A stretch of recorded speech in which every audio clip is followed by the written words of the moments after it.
you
7th, 2025 City Council Work Session Meeting. Our meetings are public, and you are welcome to join us in person or by watching from the Council's agenda page, Zoom, YouTube, or SLC TV. We hope you'll continue to join us in whichever manner you feel most comfortable. This is a work session meeting during which there is no public comment. Please join us tonight during our 7 p.m. formal meeting to share your comments.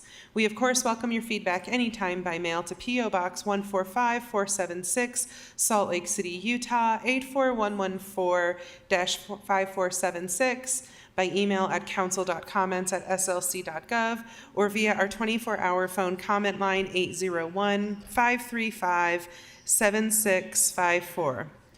Comments we receive on agenda topics are shared with council members and posted to our website, slccouncil.com. The first agenda on our item is the nomination of council chair and vice chair for calendar year 2025. We're going to do this by straw poll. Do we have any nominations for, we do vice chair first or chair? Which one do we do first? Generally, it's nominations of the chair. Chair? And then the vote for the chair. Madam Chair, I would like to nominate Chris Wharton for chair for this year. All right, we have a nomination for Chris Wharton. Second. And a second from Council. Any other nominations? All right, Chris, would you like to speak to your nomination? Oh, sure. You don't have to. I know. Your legacy has spoken for itself already. Well, I just want to say thank you, first of all, for your leadership this last year. And that I think that we made a lot of progress on some really important issues that I hope we can continue to build on, and we've talked about that. And I appreciate the confidence that you're placing in me by being chair. I want this next year to be a really productive year, and I want all of you to feel like your priorities are going to be an important part of the discussion and reflected in some way, and we'll get that into more detail at the retreat, which I think will be really good. So thank you, and yeah, I look forward to next year being a big success, so thanks. All right, you should all have ballots, so if you will mark them, fold them, and then we will pass them to Cindy Lou.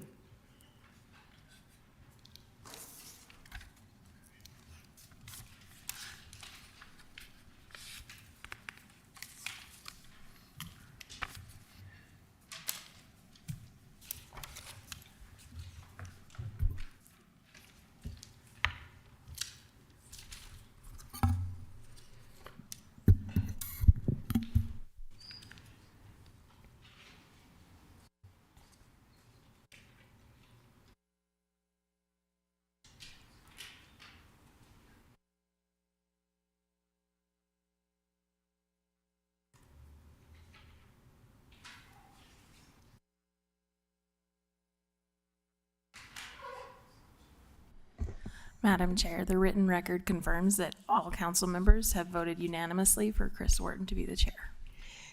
Congratulations, Chair Wharton. Excuse me.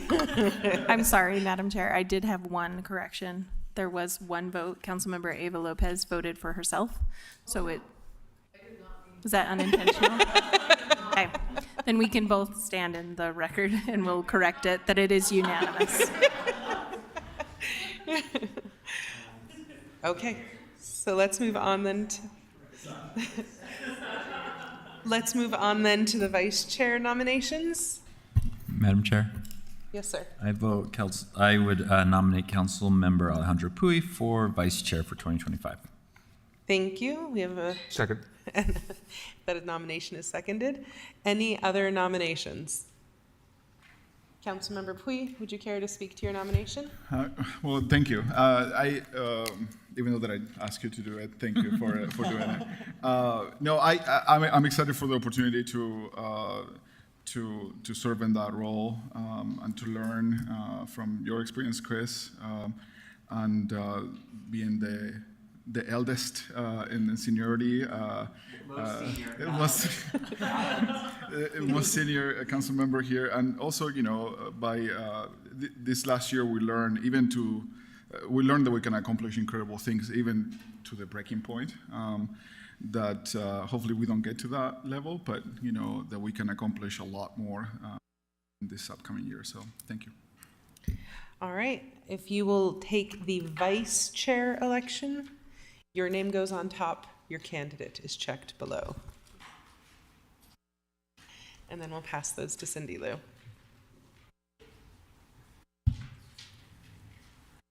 hope that I still fold one. We have one nominee and I still fold it. Sacred. We have a lot of election integrity here.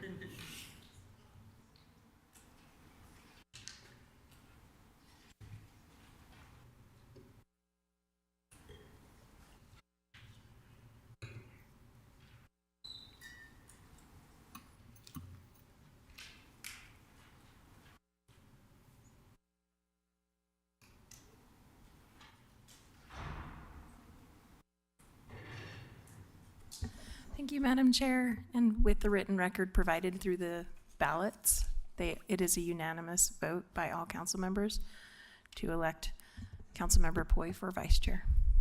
Thank you. Okay. I am going to turn the microphone over. Councilmember Puy, if you would like to take us, and I'll take your seat.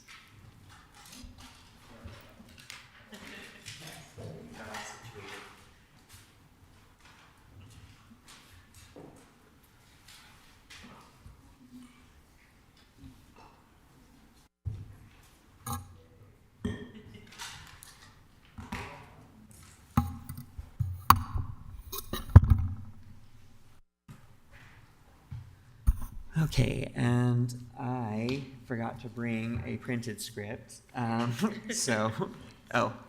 thank you. All right, thank you, everybody. Let's go ahead and move on to our second agenda item, which is informational updates from the administration. Today at the table, we have Weston Clark, Director of Community Outreach, and Andrew Johnson, Director of Homeless Policy and Outreach.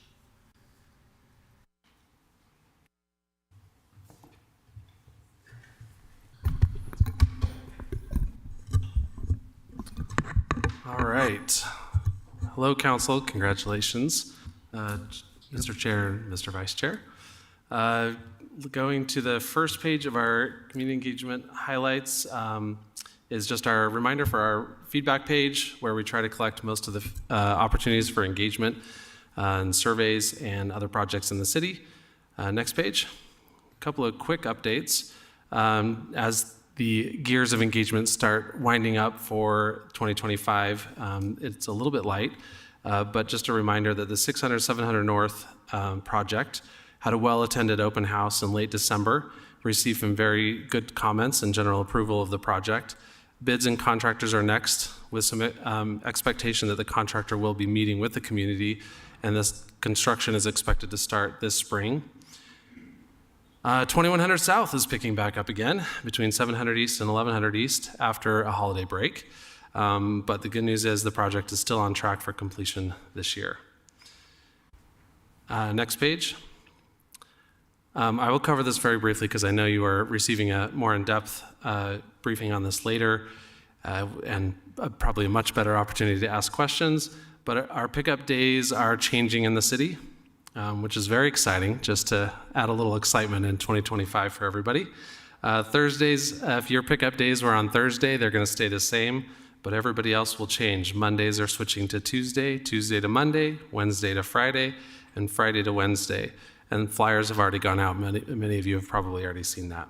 And I will let the sustainability team get into the details on that later. Next page. We have a few community office hours for the mayor's office scheduled. Actually, there's 2 more on the website now, and then we'll add a couple more as soon as they get finalized. A reminder that we try to schedule these a month in advance so that we can do a little advertisement. We encourage you to invite any constituents that reach out to you that might want to interface with the administration to attend our community office hours and talk with the engagement team at any of those locations in February. Next page. A couple of updates on the Love Your Block and ACE grants. The Love Your Block program has selected 16 projects for funding, making it actually one of the most competitive cycles to date. Recipients are going to be notified today. I won't go into details as to what the projects are, but the projects are set to begin as early as March, and they represent a very wide and creative and impactful projects in the city. And we encourage anyone to go to the website. There's always volunteer opportunities with any of these projects, and would love for folks to engage with them. You can see the numbers there. We have 4 projects selected in Poplar Grove, 5 in Glendale, 3 Ballpark, 1 in Rose Park, 2 in Guadalupe, and 1 is other, and that's actually going to be in the, I'm going to get the name wrong, but the temporary shelter, no, we don't call it that, the micro shelter project, where there'll be a community garden project there, which will be great. Also a shout out to the SLC core team, which successfully concluded its annual winter clothing drive, 6 donation locations in the city, and we're able to gather a lot of clothing, winter clothing, benefiting the International Rescue Committee. So that was a great, successful project. Also a big shout out to Katie Schnell, who leads the ACE Fund team to select the, or put forward the recommendations to the mayor for the ACE Grant Awards. Thanks, Council, for increasing the budget to $300,000 this year. That was very helpful. We had 251 applications received, the most that we've received in recent history, and 171 events were funded, which is also more than ever. So that is excellent. Those are actually, you should have received a memo on that earlier today, and the post of those ACE awards that have received money is on the website for the ACE Fund as well. And that is all for me. Next slide, please. As you can see, as typical in the wintertime, we have a high high utilization rate for the resource centers. They're at capacity. They're probably as high as I've seen them in several months now, as far as full consistently. We do anticipate a code blue, which was called today for Salt Lake County and probably the next 2 days, and I'll get to that in a second about the options available now. Encampment impact mitigation work will be at Warm Springs Park, North Gateway Park, and Victory Road, that area primarily. I will say a caveat is weather or code blue could delay some of these as well, so they could be put off for another week depending on how it goes the next couple days. And then rapid intervention team will be focusing a lot on the Jordan River and also Sugar House, Hidden Hollow area. Next slide. Homeless point in time count is the end of this month. Always looking for volunteers. I think it's right now slightly down from the previous year as far as volunteers who have already. Recommend and encourage anybody who has any ability to help us out with that. The more people we'll have, the more accurate our count generally is. So you can get online at this location. And then the resource fair will be on the 10th at the Gail Miller Resource Center. Really focused on the clients there, not really a public-facing resource fair this time. And then obviously Code Blue signups. And if you go to the next slide, I have a flyer for a movie night the next 3 nights, tonight, Wednesday and Thursday, I believe, at St. Mark's Cathedral downtown. And then obviously signups. They run the Code Blue Center almost exclusively on volunteers, so we really rely on those folks to help this location open up those nights. Any questions? If people can't volunteer, are there other ways to help the Second and Second Coalition? They always take donations of various sorts, so I would definitely get online and contact them. There's obviously a phone number there, or get onto the volunteer sign up, and then you can ask questions there, and they'll get back to you. Andrew, do we support the Second movie night, or are we just helping push and maneuver people towards this volunteer event? Well, this is not a city event in any way. The Second Coalition runs it with the help of the church, obviously. We want to get information out to the public about options for folks who are experiencing unsheltered homelessness. Okay, but as of today, there are no city operations to help, is that correct? Or any other state operations? Operations to assist in housing? In housing people? In housing in what we would call temporary shelter access? So getting people into the temporary shelter? Or any type of shelter? So our outreach teams are actively engaged. We do have the social workers from both police and fire who are engaged in situations. We're doing a lot of information giving out to folks and also helping to coordinate folks into available beds. Is that the question? Sure. I'm trying to understand if the city apparatus is also coordinating in trying to get individuals experiencing homelessness into these facets also. I mean, is in the input of a call, they're calling 911 or a first responder, are they moving individuals into these places? Police have the ability at times to do physical moving of people to locations. Generally speaking, what happens with, say, movie night is the Second and Second Coalition has a van that they use for transportation, and a lot of folks who have gone here before know where to go at the times, or they're downtown at the Wiegand Center, and they can transport them from there in. Additionally, with all of the resource centers, they have a shuttle that runs between all of them consistently. So a lot of folks who are experiencing homelessness are fairly familiar with that system. And then at other times when they call us for help, we actually can have our outreach teams go out and meet with folks and help them find a way to get in. A lot of times it's a lot more about their partner and finding a place for 2 people at once. Sometimes it's about the number of possessions they've had and how do we store those. The city does run or fund the place for your stuff downtown so folks can store things temporarily for free.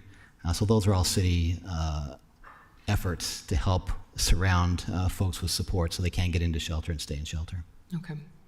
Yeah, I'd love to continue this discussion to my colleagues. I know it's beginning of year, but as we enter budget season, I'd love to really understand the sequence of belongings and apparatuses that we supply versus other organizations. So just something to flag. I think we talk about storage often too as being a limiting factor, barrier to entry, as well as housing animals, or as you mentioned, partners or multiple people or belongings. And so I'd love to understand this in more of a sequenced place, and also how the constituent input of reacting to an encampment or a report and what that process looks like. I had a neighbor, some of you may know Nikki Boyer, that over the weekend had an encampment, and I received this call with much frustration from somebody elderly that didn't believe the police department was the right assistance. And from my understanding, that encampment just moved down the street. So I'd love to understand how the city apparatus is actually helping place people into shelter, and if there's not available shelter, to understand what happens to storage or belongings.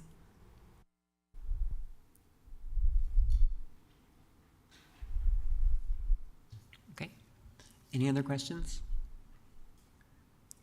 All right. Thank you so much. Appreciate it. This third item on our agenda is the National Legislative Briefing. We have Jennifer Covino. Do we have Jennifer Covino?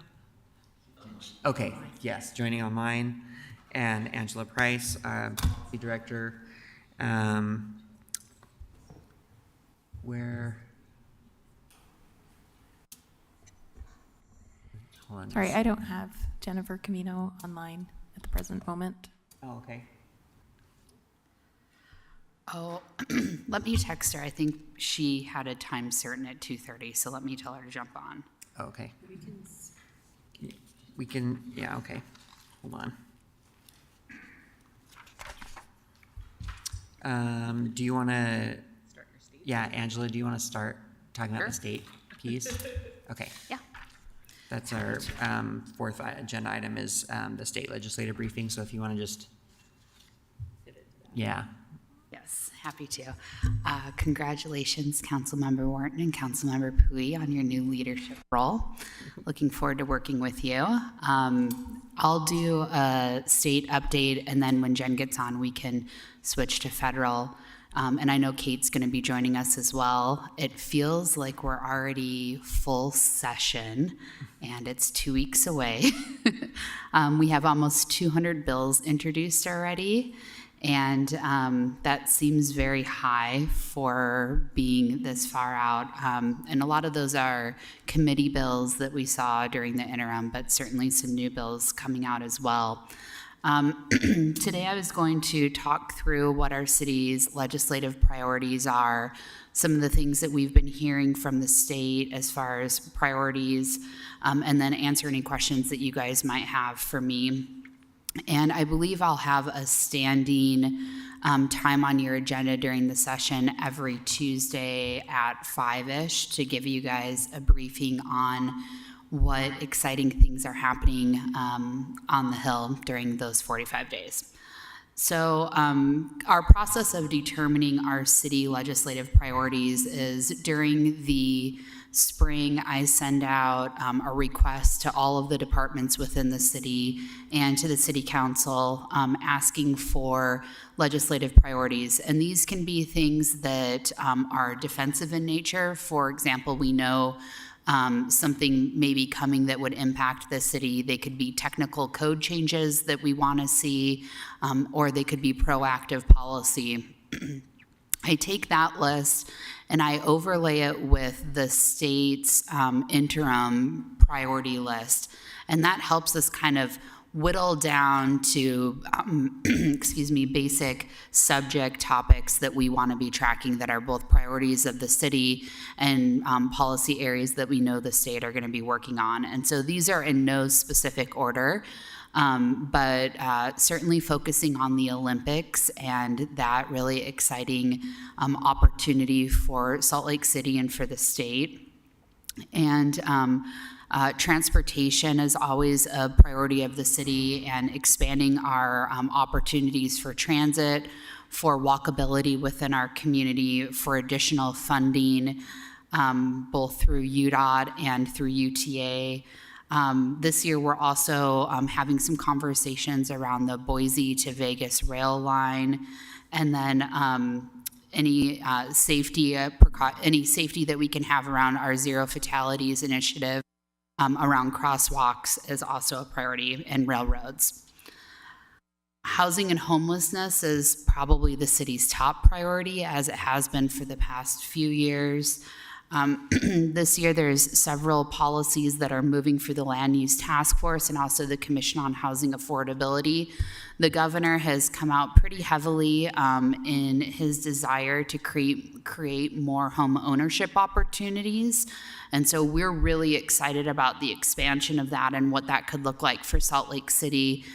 In the 2024 session, there was quite a big push for home ownership, first-time home ownership opportunities, and they weren't really policies that we could use in Salt Lake City. And so we're excited this year that there's a lot of conversation happening around what's being called legacy cities, which we would fall under. And some of those concepts include looking again at how we can create more condo development, how we can leverage infill development within Salt Lake, energy efficient building design. And then, of course, deeply affordable housing is something that we're always interested in and always advocating for at the state. There's going to be several homelessness bills that we're expecting, some proposals to potentially change the mitigation fund to allow for more contributions from other cities as we've seen more resource centers come online in other communities. That fund is getting stretched pretty thin. We will likely see some additional regulations around the existing homeless resource centers, and we've already seen a bill introduced in the almost 200 that are out by Representative Albright to change the mitigation funding as well. So I'm sure there will be lots happening in the housing and homelessness area. Water is also always a big focus for the city. The speaker has communicated both publicly and through the policy platform that the House is not going to be looking at any big water policy reform this year, that they've been doing a lot of that work over the past few years. But we may see, certainly there's already a handful of water bills that have come out that we're watching closely. One of the issues underwater that was in the 2024 session was the Parley's Canyon gravel pit. So we'll be watching that really closely to ensure that that doesn't impact Salt Lake City water, air quality, or our land use authority. Obviously, always watching things around the Great Salt Lake and conservation efforts there.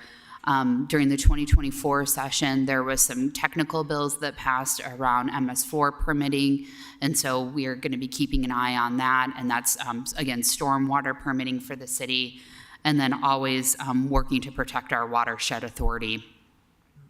Energy and air quality, always a top priority for us as well. I think we'll see a lot in this space this year from both the House and the Senate. There's been a big push by the governor and the speaker and the president around Operation Gigawatt. And so I think we'll see quite a bit around energy reform, looking at nuclear energy and expanding Utah's energy base. We certainly in Salt Lake City are wanting to ensure that we have. Sorry, just Jen Covino is available now. Okay. Do you want to finish that thought? Yeah. Yeah, okay, I just wasn't sure if you. Okay, great. Yeah, I'll finish this, our priorities, and then we'll switch to Jen. And then Okay, maybe great. I'll have Kate here by then. Grid resilience is something that we are focused on, and then any sort of clean energy and ensuring that the community renewable energy program stays intact. And then the last legislative priority that we have, and I think this is one for all cities here in Utah, is maintaining our local control. And that is certainly around our water rights, our water authority, our land use, diversity, equity, and inclusion. We certainly are imagining that we'll see some changes to both of the sports district bills, both for the downtown revitalization zone and then for the UFair, or the Utah Fair Park Authority. Data privacy and Gramma is always on the table, so we're going to be watching that really closely this year. And then religious freedom and other kind of more social issues that could impact the city. So with that, I'll pause and tap in Jen, our federal lobbyist, to give you guys a lay of the land of what we're expecting with incoming President-elect Trump. Good afternoon, everyone. Thank you so much for allowing me the time to brief you all on the latest federal developments back here in Washington, D.C. I'm going to bring you up to date both on federal legislative, regulatory, and funding considerations for the city as we enter the early days of the start of the 119th session of Congress and anticipate the inauguration of President-elect Donald Trump and Vice President-elect J.D. Vance later on this month. Heading on to the next slide. As you know, yesterday, January 6th, was the certification of the election results, and that went without a hitch. And so back here in Washington, D.C., we are awaiting January 20th, when President Trump and his cabinet will assume office with a Republican trifecta across the executive and legislative branches. He has announced all of his appointments to his cabinet that will be considered by the Senate later this month. Those cabinet appointees need to go through congressional committee hearings to be vetted, and then there will be votes scheduled later in the month of January. After those appointments have been vetted and likely passed by the Senate, the administration will continue to fill out sub-cabinet level appointments for those who will be taking political jobs in the administration. The first 100 days of the Trump-Vance administration ends April 30th, and there are quite a few legislative challenges ahead. Moving on to the next slide, President Trump is going to have to be very effective in coordinating with congressional leaders in both the House and Senate, given the very slim majorities that Republicans have in both chambers. We do have a new Senate Majority Leader in John Thune, who is succeeding Mitch McConnell, who held that role for more than a decade. In Congress, Senate Majority Leader Thune lacks a filibuster-proof majority of 60 seats necessary to move legislation through normal order. So that's going to have important implications as we go forward in this session of Congress. Over in the House, we start the year with 219 Republicans, 215 Democrats, and one vacancy from former Congressman Matt Gaetz of Florida. Speaker Johnson did win re-election last Friday on the first ballot.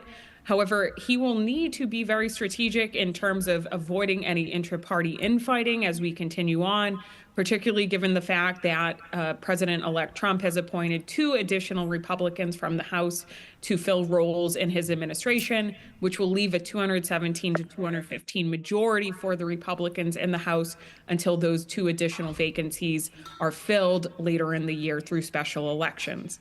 Obviously, there have been some changes with the congressional delegation there in the state of Utah, and we'd like to congratulate Senator Curtis, who officially was inaugurated on Friday last week. Importantly, he now has taken his office in the Russell Senate office building. And we also want to congratulate Representative Kennedy, who was also sworn in on Friday. And so we'll be sending updates regarding their personnel announcements and, again, those new locations, DC mailing addresses, and other appropriate contacts to share with your staff so they're empowered to reach out over the weeks and months ahead. Moving on to legislative priorities for this year. Now, some of you may have been aware of the news in late December where there was an attempt made by Speaker Johnson working with Senate Democrats in the White House to advance a very large continuing resolution that was more than 1,500 pages and would have dealt with a number of year-end must-pass legislation. Unfortunately, there was some infighting and objection to that approach. And so at the end of 2024, Congress went ahead and passed a clean version of a continuing resolution that funds the government through March 14th of 2025. So we're currently lacking a full year budget for the fiscal year that we are already in. And, we're now about 3 months into the fiscal year that began October 1st. Lawmakers are going to need to deal with that because of requirements included in the Fiscal Responsibility Act that was enacted during the last session of Congress that deals with fiscal restraints. And unfortunately, if Congress doesn't move and come to an agreement on fiscal year 2025 spending before April 1st, they would need to contend with across-the-board sequestration. So that's one urgent matter before the Congress as we get started here.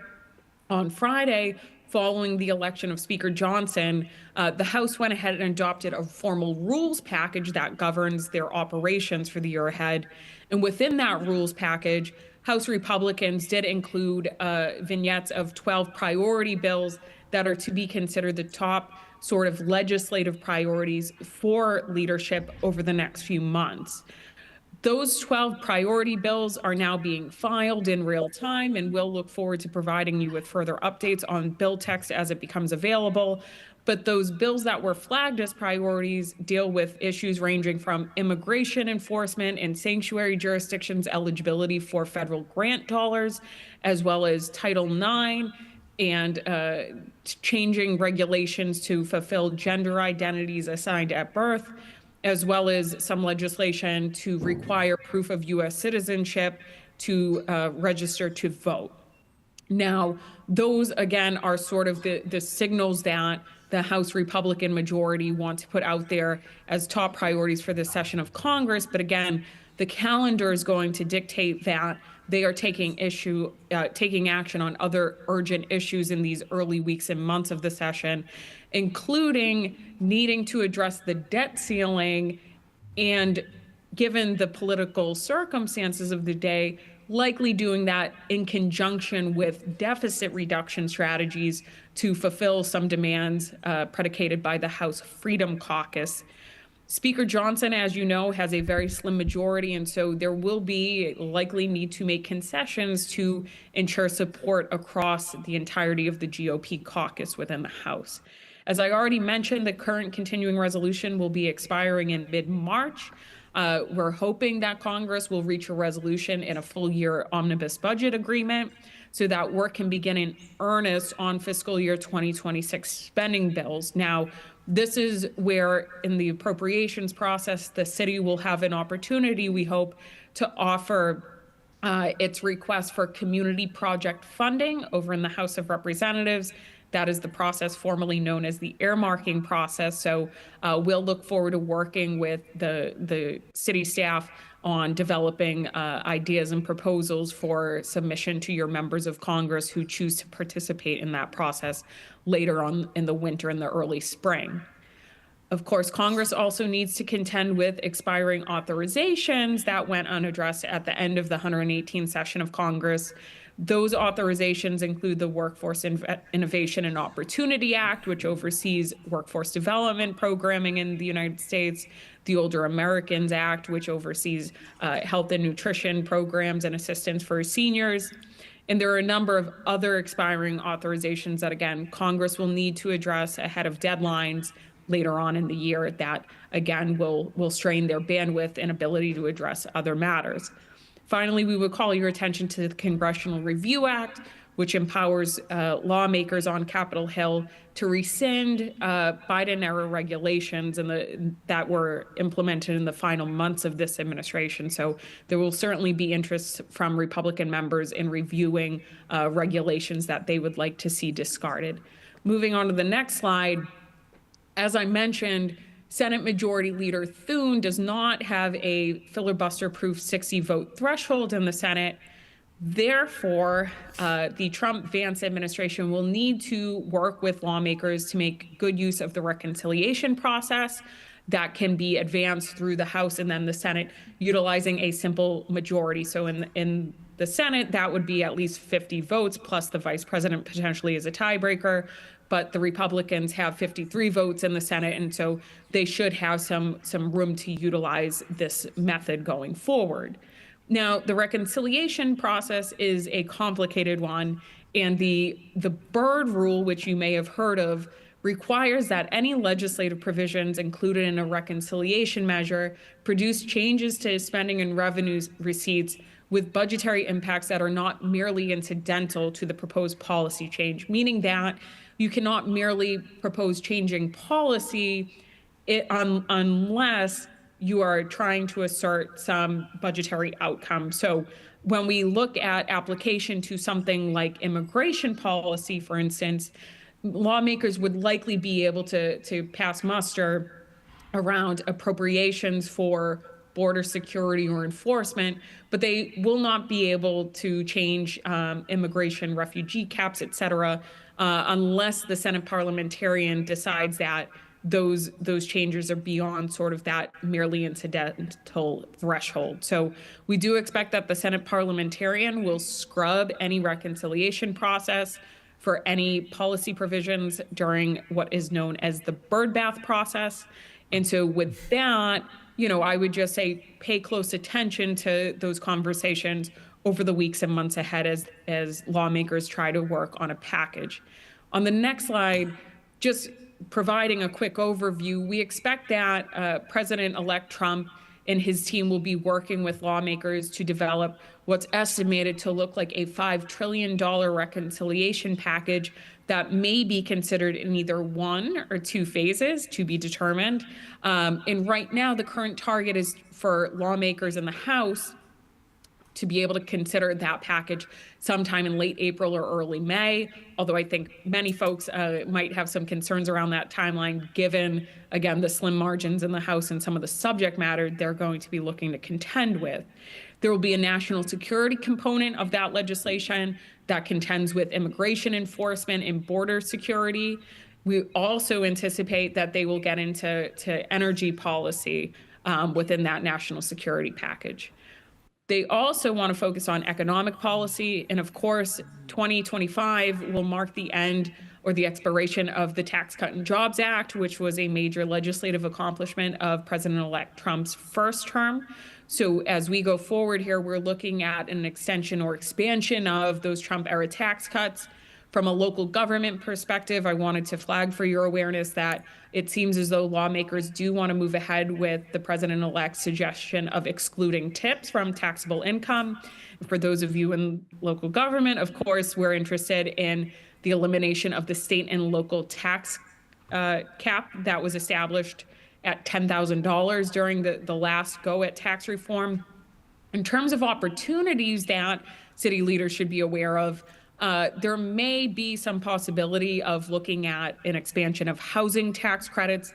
The low-income housing tax credit, LIHTC program, is something that is of great interest to bipartisan lawmakers. Senator Maria Cantwell of Washington State had led a charge in the last session of Congress at trying to expand and modernize LIHTC, and that's something that we think was going to have a lot of attention on it as these conversations on a tax proposal go forward. One risk to highlight for Salt Lake City officials is the fact that we expect some level of scrutiny on clean energy tax credits that have been made accessible to units of local government through the direct pay provisions of the Inflation Reduction Act that was passed during the Biden-Harris administration for things like support for renewable resources like solar, production tax credits, et cetera. So what has been heartening over the past few weeks is that there's a group of about 24 House Republicans from states such as New Jersey and California and New York that have come out in a letter to the Speaker of the House demonstrating their support for those tax credits and highlighting the fact that private sector interests are equally as interested in those renewable tax credits. President-elect Trump will likely look to raise revenues for this package through tariffs. And so we'll eagerly await what those proposals look like. But as you can see, it is expected to be a massive piece of legislation, and we'll look forward to early engagement with lawmakers on sort of an all-of-the-above strategy on issues of concern to the city. Obviously, later in this month, we expect a number of executive actions if we can move on to the next slide. And so we do expect that President-elect Trump is likely to repeal a host of Biden-era regulations, particularly those related to immigration and enforcement priorities, climate and environmental justice, as well as diversity, equity, and inclusion initiatives. The Trump-Vance administration will likely pursue a deregulatory agenda across the whole of federal government. And we've already heard from some appointees who will serve as external advisors to the administration overseeing the DOGE initiative, which is expected to offer recommendations to the administration on opportunities to rescind burdensome regulations that exceed congressional authority. to work to find efficiencies by reforming administrative processes and reducing the size of the federal workforce, and to ultimately realize cost savings to taxpayers. So the DOGE initiative, of course, is something interesting. There is a congressional component to it in that there is a caucus now that is being established on the Hill where lawmakers hope to formally offer advice to the DOGE Commission that will be led by Elon Musk and Vivek Ramaswamy. Right now, the timeline that we anticipate is actually about 2 years, designed to actually coincide with recommendations being made in conjunction with the 250th anniversary of the United States of America's founding in 2026.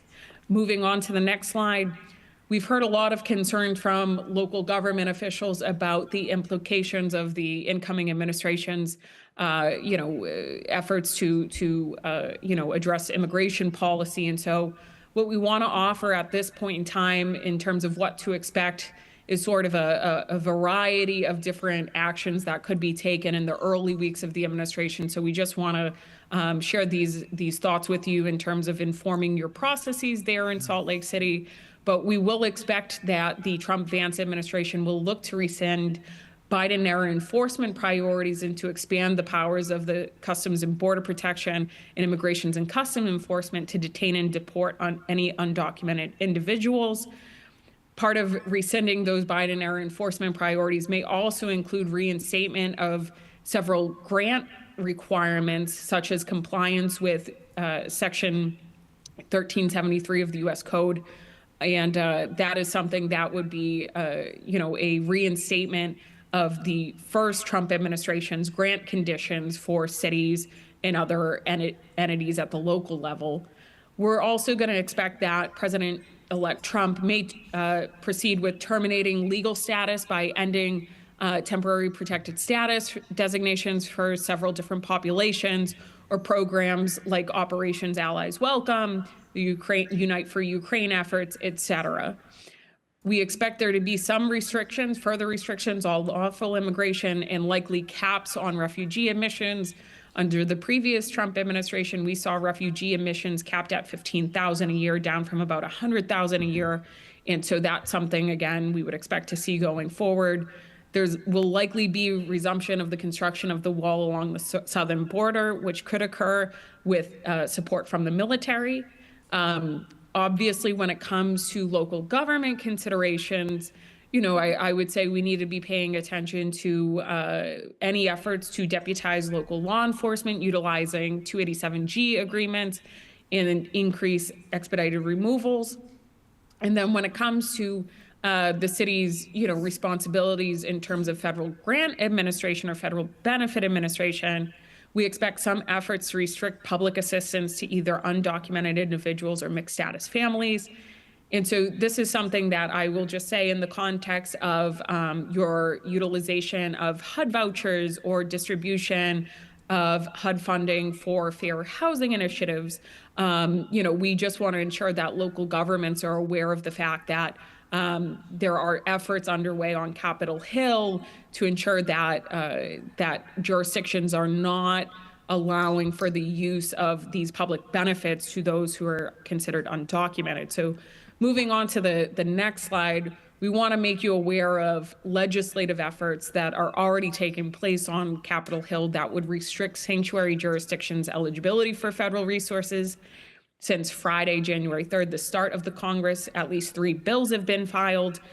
Those bills are highlighted here on the slide. And that would provide for that sanctuary jurisdictions that provide benefits to undocumented folks who are present in the United States without lawful status under immigration laws would become ineligible for federal funds intended to benefit those undocumented persons. There's a bill that would prohibit grants that are provided through the Housing and Community Development Act of 1974, such as your community development block grants, from being utilized to assist undocumented persons. And finally, a bill that would prohibit the use of federal funding for congressional earmarks intended for any state or unit of local government that is considered a sanctuary jurisdiction. So just making you aware of these bills that have been introduced on Capitol Hill, given the fact that there is alignment between the House and Senate, we would anticipate that if these bills move over the days and weeks ahead in either chamber, there's a decent likelihood of them actually being enacted into law following Inauguration Day. So it's something we're monitoring closely, and again, wanted to make you aware of these developments because, as folks discuss immigration and enforcement, I will say that there has been there are some significant changes in terms of the federal landscape and some different, very important differences between the first Trump administration and where we are at today. Moving on to the next slide, what I would like to offer is we can expect some level of continuity with regard to federal programs of interest to Salt Lake City. So as already mentioned, the current federal budget for fiscal year 2025 is funded on a continuing resolution through March 14th, meaning that we don't expect much, if any, change between now and March in terms of resources being administered by the federal agencies, although, of course, the discussion will really begin in earnest over the days ahead about what to expect for the remainder of the fiscal year. And we acknowledge that there will be plenty of pressure on lawmakers to rein in federal spending to begin to address our issues with the national debt. Now, the Biden administration in its final weeks have executed many grant agreements to distribute funding made available through the Inflation Reduction Act to support climate resiliency efforts, and authorized by the CHIPS and Science Act to also support domestic semiconductor manufacturing, which I know is important elsewhere in the state. For those of you who are concerned with, the availability of funds from the IRA, as we reference it, what I would have to offer is there, again, are a number of greenhouse, reduction strategies that will be supported through banks that have been established through the IRA. And so although some of these programs will certainly be scrutinized by lawmakers over the weeks and months ahead, I want to encourage you to still seek out opportunities to draw down upon these resources that have gone out the door to other entities to administer sub-grants over the weeks and months ahead if you have any climate initiatives that might be of interest in seeking support. Now, there are also a number of climate initiatives that the city was working on, such as EV charging infrastructure, et cetera. And I'm heartened to report that the Trump-Vance administration is going to administer the final 2 rounds of funding for programs that have been authorized by the bipartisan infrastructure law, and there are many of them through fiscal year 2026. The Biden administration has gone ahead and, again, tried to administer and execute grant agreements wherever it was appropriate to do so, utilizing advance appropriations provided by that law. But for the most part, that law enjoys good levels of bipartisan support on Capitol Hill, and there will be immense pressure for the incoming administration to continue implementing those programs in the spirit of the law, given the amount of bipartisan support for it. So for your public works projects, for some climate initiatives, we believe that these funds are less likely to be scrutinized or targeted for rescinding over the years ahead. Of course, the Trump-Vance administration will be able to administer those programs in accordance with their discretionary criteria that they want to prioritize, but we'll look forward to working with your staff on how to adapt our narrative to avoid certain terminology and to embrace, buzzwords that may be utilized by incoming administration officials. With that, moving on to the next slide, I want to say thank you to each of you for your public service and your willingness to engage with our federal officials back here in Washington, D.C. My team and I truly appreciate the ongoing partnership, and we're looking forward to supporting the city's federal priorities moving forward in 2025 in hopes of securing some very good outcomes for your constituents. With that, happy to take any questions you all have about these federal developments.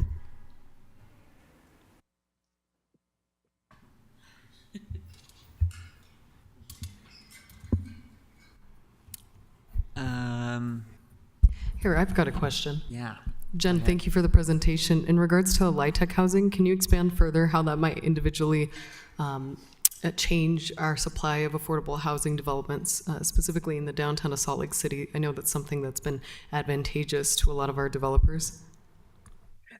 Hi there, council member. Thank you so much for the question. So I am happy to forward you just a brief synopsis on the legislation that was proposed during the last session of Congress that would look to modernize and expand. Some of that would be addressing caps that were in place on LIHTC. and also increasing the allocations of funding made available at the state level. So basically, it would be an increase in resources available along with sort of an elimination of caps that were in place, so that developers were better able to utilize these tax credits that are available to you all going forward. Now, I do want to caution, obviously, there has been change in control of the Senate, and so we do want to sort of wait and see what the Senate Finance Committee proposes for LIHTC specifically going forward. But we're really hopeful that that's going to end up being a part of the tax reform package, and something that I know that the likes of the U.S. Conference of Mayors, the National League of Cities, National Association of Counties should all be advocating for over the weeks and months ahead as we prepare for this tax reform package. Thank you so much. Did you mention any homeownership opportunities or packages to incentivize that type of product being built at all? So I would say in the last session of Congress, we saw a number of bills introduced aimed at better supporting homeowners, specifically a number of first-time home buyers that were under consideration. What I would have to offer is, I think, going forward here, there's somewhat of an uphill battle just because of the emphasis on federal deficit reduction efforts going forward. I think, again, LIHTC is something that experienced good bipartisan support. I think Republicans were generally not as enthusiastic around the homeownership programs that were proposed in the last session of Congress. However, there's some interest. Warren Davidson, congressman from Ohio, is someone that is very concerned with, eliminating poverty and understanding that the key to intergenerational wealth is homeownership. And he's someone that has sought advice from bipartisan mayors over the past year in terms of housing proposals. So I'll look forward to engaging with folks like him over the weeks and months ahead in terms of sharing ideas around how to promote home ownership at the local level. Councilmember Dugan. Yes, thanks for the presentation, and look forward to seeing you in March, hopefully before the CR that changes. On the immigration is a big deal across the board, and there's a lot of upcoming possible changes. How does that timeline look as it comes down to the states and the local level? I mean, there's a lot of requests for change, or a lot of changes out there coming, but when would we, as a state or a city, start seeing some of these changes be federalized? Yeah, so council member, it's important to understand sort of the functions of both, or the differences between the legislative process and the regulatory process. So we would anticipate quick action from the incoming administration on things that can be accomplished through regulations or executive orders.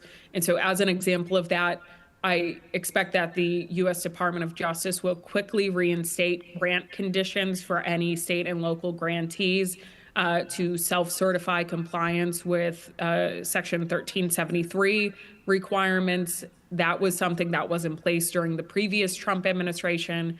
The Biden administration removed that requirement as of April of 2021, but that's something that, again, an incoming administration can quickly reassert that as a condition to receiving federal grants. So that's something that I expect to happen quickly.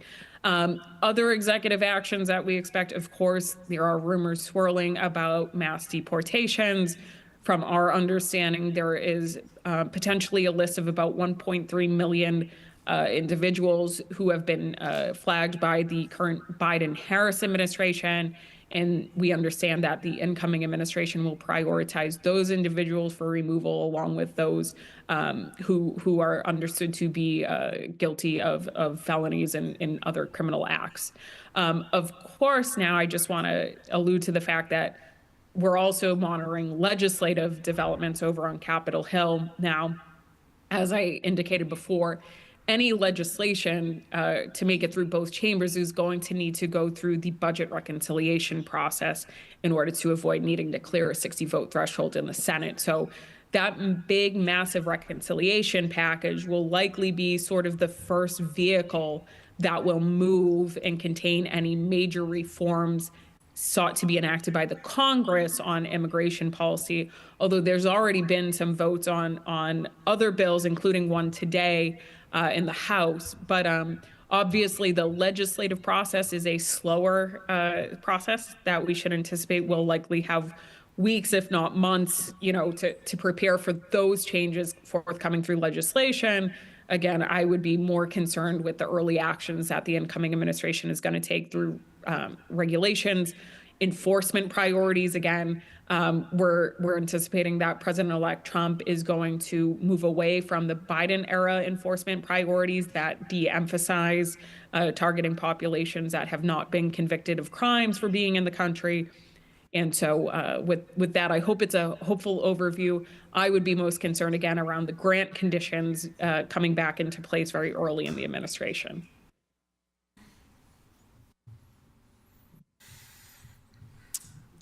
Just about the, I was kind of surprised to hear you mention the Boise to Vegas line.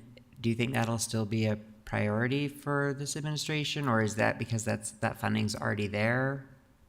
So that funding would be included through the bipartisan infrastructure law. And as of now, there's been a lot of hearsay over the past few weeks, if not months at this point.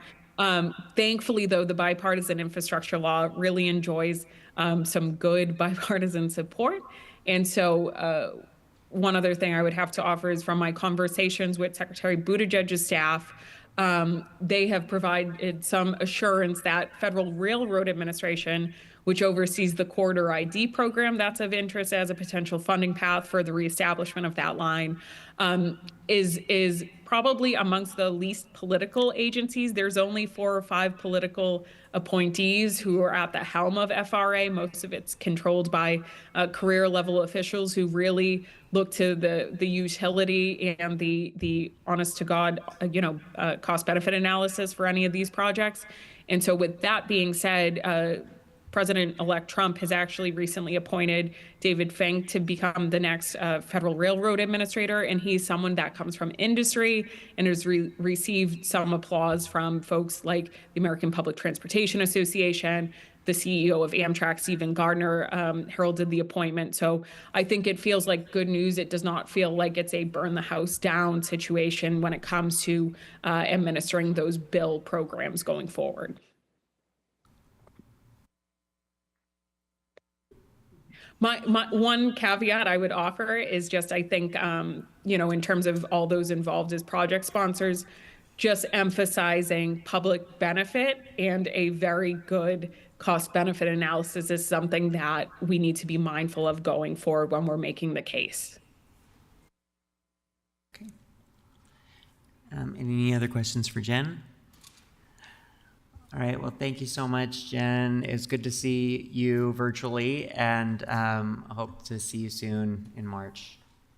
We're looking forward to seeing you, and thank you all so much for your time today, as well as your continued public service. We appreciate it. Thank you. Take care. Okay, Angela, back to you. Sorry for the jumping back and forth. It's not a problem at all. I'm here with my trusted advisor, Kate Bradshaw. Kate oversees our lobby team, and just want to offer my gratitude to her and all of our lobbyists for the work that they do for us in and out of the session. So thank you, Kate. So we're going to switch gears a little bit to what we know is coming during the upcoming session, and these are either items that have gone through interim or that are being communicated by the House and the Senate. So the first is school security, and this is going to be building upon HB 84, which passed in the 2024 legislative session. This requires for all schools, whether public or charter, to have either an SRO officer or a school guardian. And so this bill has a pretty big impact to Salt Lake City, both from our police department standpoint, but then also for our schools here and the safety of our students. And so we're watching this really closely. We've been working, our PD's been fairly heavily engaged in implementation of this bill as it's currently drafted with the school district. And we'll be continuing to further that partnership with the district as we move forward and see changes during the 2025 session.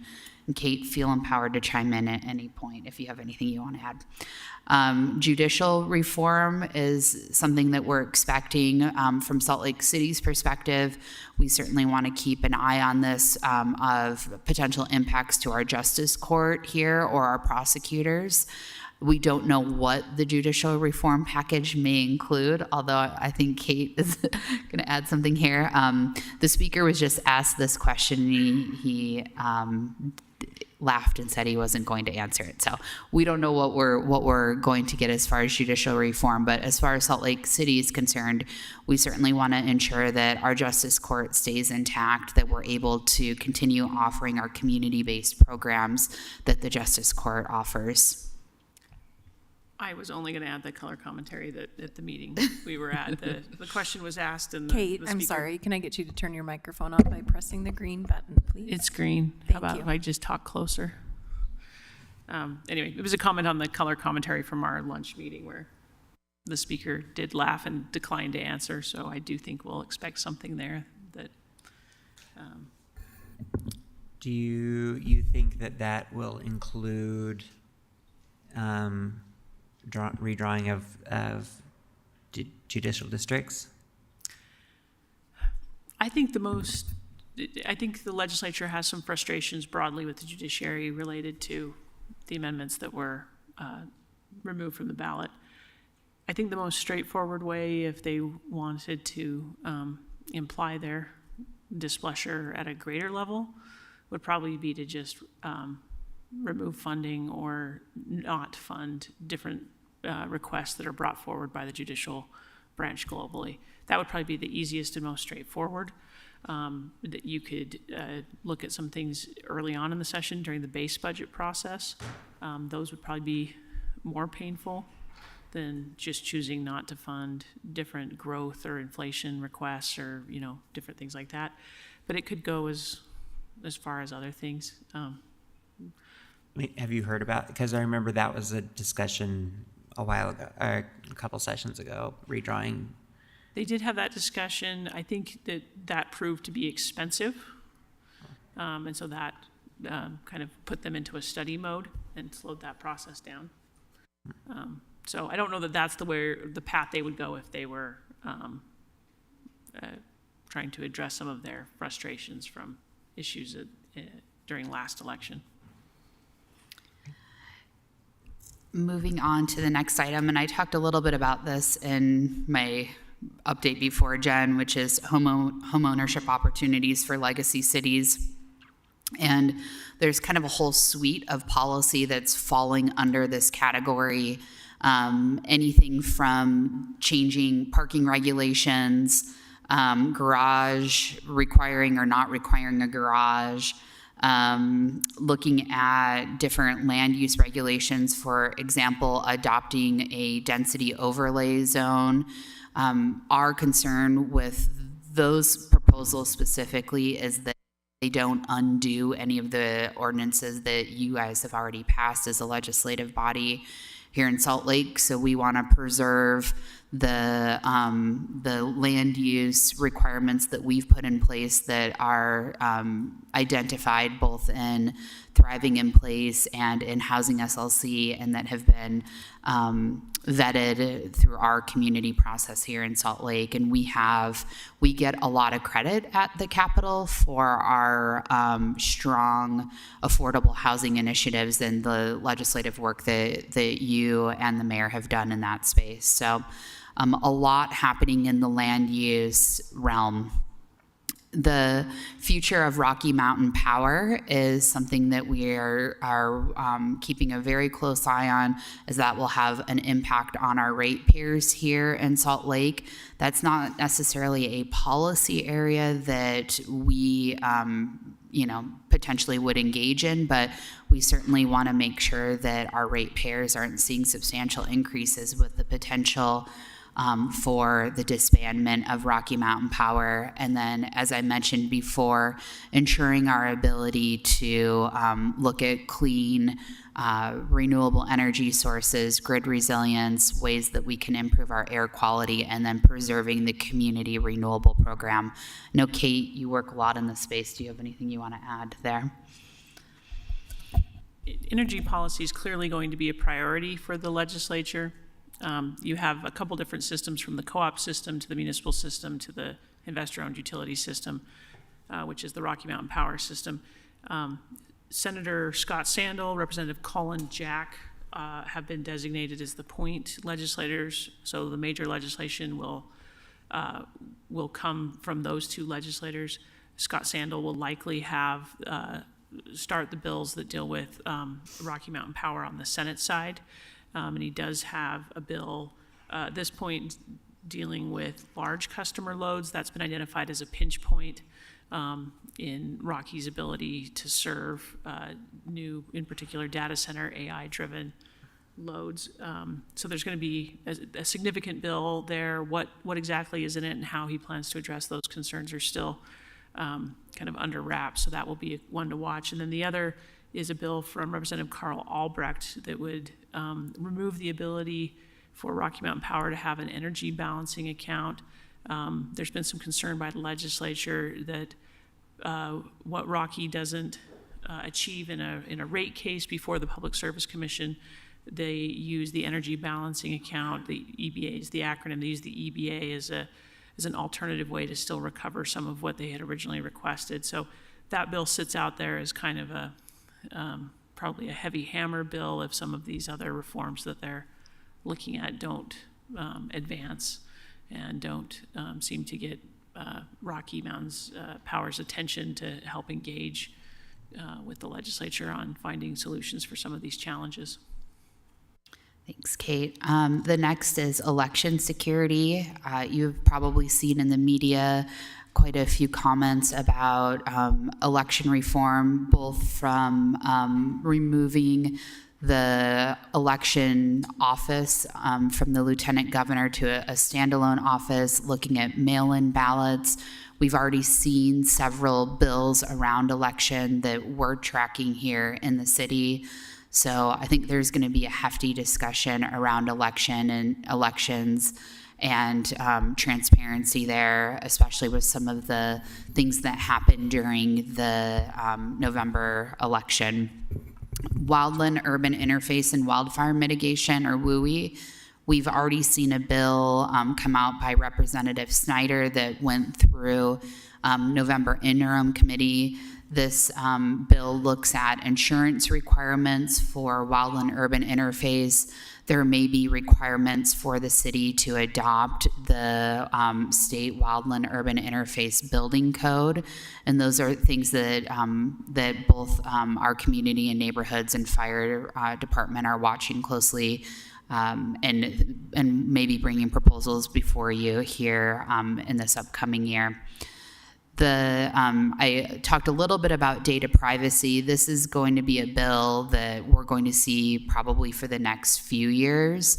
And this year, the data privacy bill has a pretty profound impact on municipalities and has quite a bit of contradictory language in it as it relates to Gramma. And so the city's been heavily engaged in this during the interim. Dave Qualey, the Legislative Affairs Senior City Attorney, has been working closely with the state on advising on data privacy and sits on a data privacy board. And both the Recorder's Office and IMS have been working diligently to get the city into compliance with the requirements around data privacy. It certainly will impact the way that the city council operates from public comments and the planning commission. And so there's a lot to come here. And we're going to, like I said, continue to see changes over the next few years of aligning Gramma and data privacy. It has a pretty profound impact on our police department and our fire department as well. So this is going to be a pretty big, a really heavy lift for the city to get into compliance there.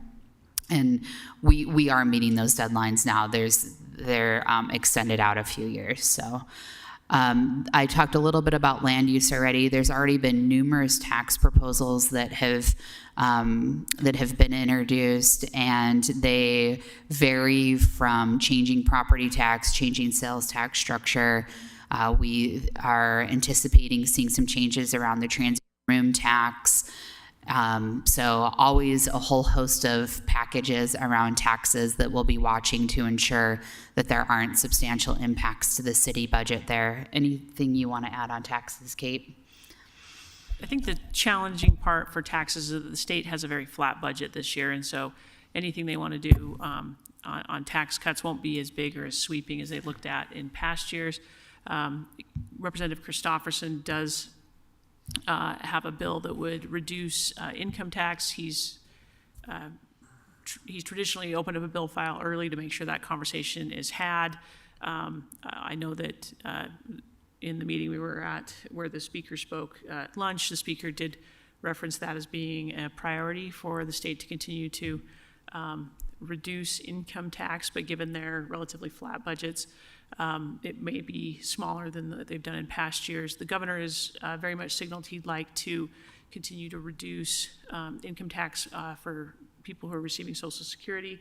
The legislature has whittled away on that one, going from, initially still taxing Social Security above $30,000 now. If you make below $75,000 from Social Security, you're not paying that tax. The speaker was a little less robust on that as a tax proposal versus the income tax proposal. The governor said he'd like to remove that entirely from Social Security. One of only 8 states that does that. So I think it's likely that at the end of the day, when they get to their final revenue projections, you'll probably see some combination of an income tax cut and something on Social Security as well. Chair, Yes. if I can follow up on that, I was wondering if we have seen or heard anything related to having a broader conversation about issues with the tax income as it currently stands. The legislature has raised it multiple times in terms of issues of imbalance between income tax and the additional revenue that funds the more general space, but I haven't seen any proposals for solutions outside of the amendment that didn't move forward. Have you heard anything? So it is an interesting space that you speak of, because we went through a multi-year period where the discussion was the imbalance between sales tax and income tax, general fund, and what was the income or the education fund. They pulled back the sales tax on services proposal, then brought forward this proposal that was Amendment A, that then was removed from the ballot. There hasn't been a great discussion of if they intend to try Amendment A again or do something different. One of the factors, this comes from some discussions I had with the president of the Taxpayers Association, is the narrative that sales tax and income tax were growing at vastly different rates. That story has shifted since the pandemic, and so that narrative that was leading them down the path at one point of the sales tax on services to broaden that base. Right now, you're seeing growth more on the sales tax side than the income tax side, so the story is different, and therefore we haven't necessarily seen a rush to place Amendment A back on the ballot, or some version of it that wouldn't maybe require those things. In talking with the Senate chairman of the Rev and Tax Committee, they are interested in budget flexibility, the kind of the handcuffs between the two major funds. But he had indicated that he was interested in kind of new ideas rather than the study of, what he kind of termed as the old ideas where they had been with Amendment A and with sales tax on services. So I don't know that they've coalesced around kind of caucus plans on those yet. And so you may see individual legislators throw out some ideas, but it might take a session or two before they really have a comprehensive new plan on what they intend to do, or whether post-pandemic trends are really just trends or just blips. Yeah. So, Chair, if I can follow up. Yeah. So I think not that it's our job at Salt Lake City to be able to figure that out for them, but I do think that it's definitely something that I'm interested in related to next steps, and that interest stems from some pretty core issues at the city in terms of where we are looking for resources related to addressing issues that the state legislature has asked us to address. So whether that is related to the sports, entertainment, and culture district and needs in that area, whether it is looking at, some of the broader conversations around individuals experiencing homelessness. There seems to be a hey, we really would like you to do these things. And then I contrast that with listening to the December EAC discussion, where basically it was reflected that we're at $0 as a state in terms of available revenue to be able to put to any of these additional needs and expenditures. So I guess I highlight that as we move into legislative session, previously, and it's been getting leaner and leaner each year, but previously there has been a surplus to be able to go and advocate for some of those pieces. As the state legislature turns to Salt Lake City and says, these are things that we want you to address, I think making sure that we as a city are reflective that in many ways, those additional needs cost money, and we need to have funding solutions around that, contributions not just at the state level, but also looking at our own budget as well as, private business partnerships, grants, et cetera. But I think that that's going to be a core issue moving forward if we don't see more revenue opportunities or at least a balancing act occurring up there. I think we catch what you're sharing, and we'll convey that. They are asking for the city to engage in a number of ways that aren't cheap or free. So we'll make sure that we convey those as we have those policy discussions with them on some of those issues. Great, and we're almost ready to wrap up, and if you guys have any questions, I already alluded to homelessness and water, and I'll just wrap up with policing and immigration. We've already seen a substantial amount of policing bills come out. I talked a little bit about HB 84 around school security from the 2024 session, but there's quite a bit of legislation already introduced for police. So we'll be watching and working closely with our PD on that. And then the last thing I want to wrap up with is immigration. Yesterday, there was a press event that introduced several concepts. The bills haven't been introduced yet around immigration, and so this will certainly be something that we want to keep a close eye on and potential impacts to the city or to our residents here. There's been a really big push at the state from the governor and the speaker and president and just the legislature in general around fentanyl and the state's fentanyl task force. We certainly understand the impact that fentanyl is having here in our community, and so we'll continue working on that and watching that. Organized crime is another one of the bills that has gone through a pretty vetted process over the interim through an organized crime committee.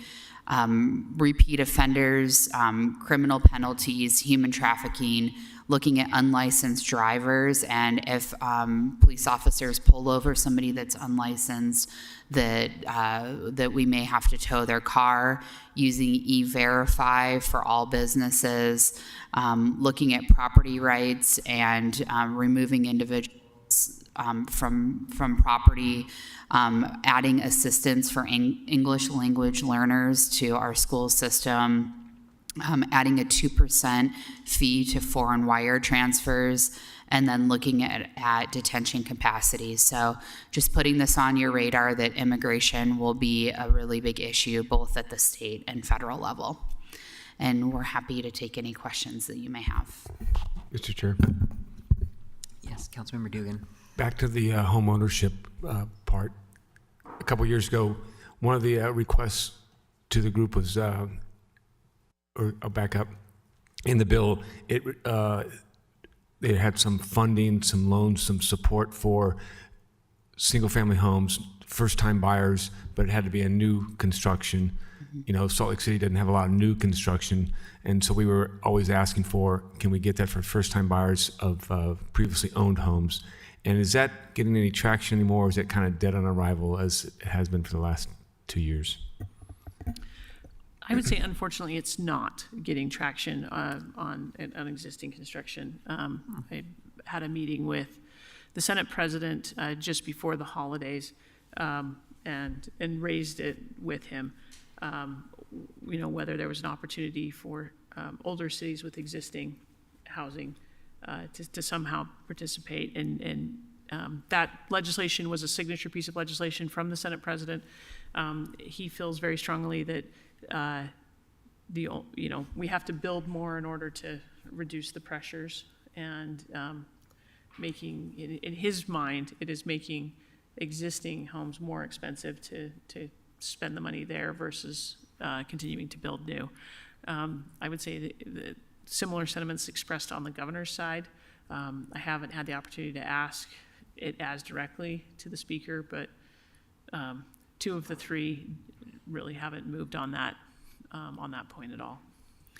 The state is working on a state housing plan, and I know Steve Waldrop, who's the governor's housing advisor, has spoken quite a bit about understanding the need for legacy cities and homeownership opportunities.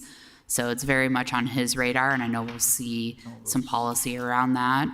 But I don't know if we'll get that new construction and $450,000 threshold changed.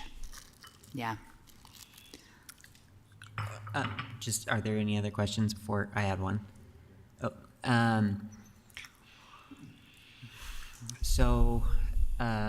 With the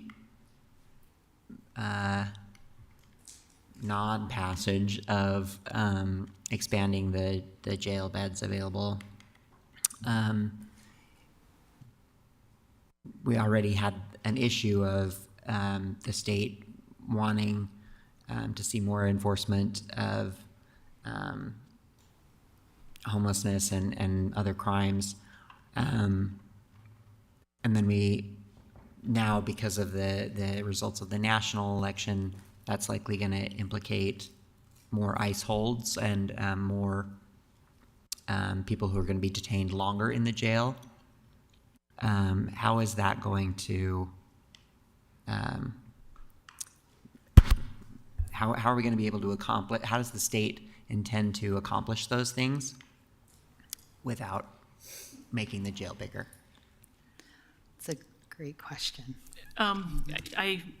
As you know, I have a lot of involvement with the Utah League of Cities and Towns, and I happen to know that question was posed to some of the legislators that were engaged in the press conference yesterday by the current president of the League of Cities and Towns, with that exact concern of space and competing priorities. His report back to me was that he did not receive a satisfactory answer on how they intend to do both of those things with competing interests that will also compete for some very limited space. So that's probably not a satisfactory answer to you, just like it wasn't to him, but that's the report we received based on those discussions as a result of the bills that were announced. And I don't know if I don't really know about capacity issues as much outside of Salt Lake County. Do you know, is there a lot of jail space in all the other counties? I don't know that I can speak to that. Go for it. I do believe there's some jail space in some of the other counties. I think I've been doing a lot of research on the federal level, and with the previous Trump administration, when we saw mass deportation events, there were temporary ICE detention centers set up.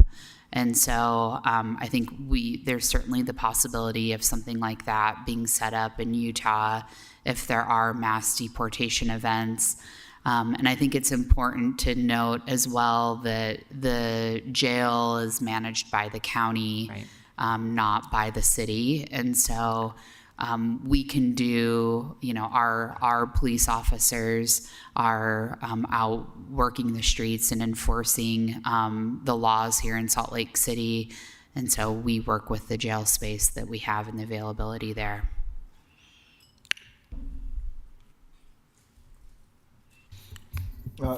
Thank you. Certainly, the topics of immigration and those that are being discussed, I'm very curious about how they're trying to tackle some of these issues. I'm curious about the implications, and hopefully they understand the many constraints. I was reading about the minimum sentence, and by upping some of that, you're not only targeting those that may be undocumented, you're targeting everybody else, and which, to the point, to your point, Council Chair Warden, the ability of our jails to hold violent offenders, which was in the past a problem because the jails were overcrowded. It seems like we are going back to the same issue back yet again, trying to solve an issue out there with basically trying to kill mosquitoes with bats, and it just makes no sense to me. But I would love to hear how we're shaping this, and we add our views.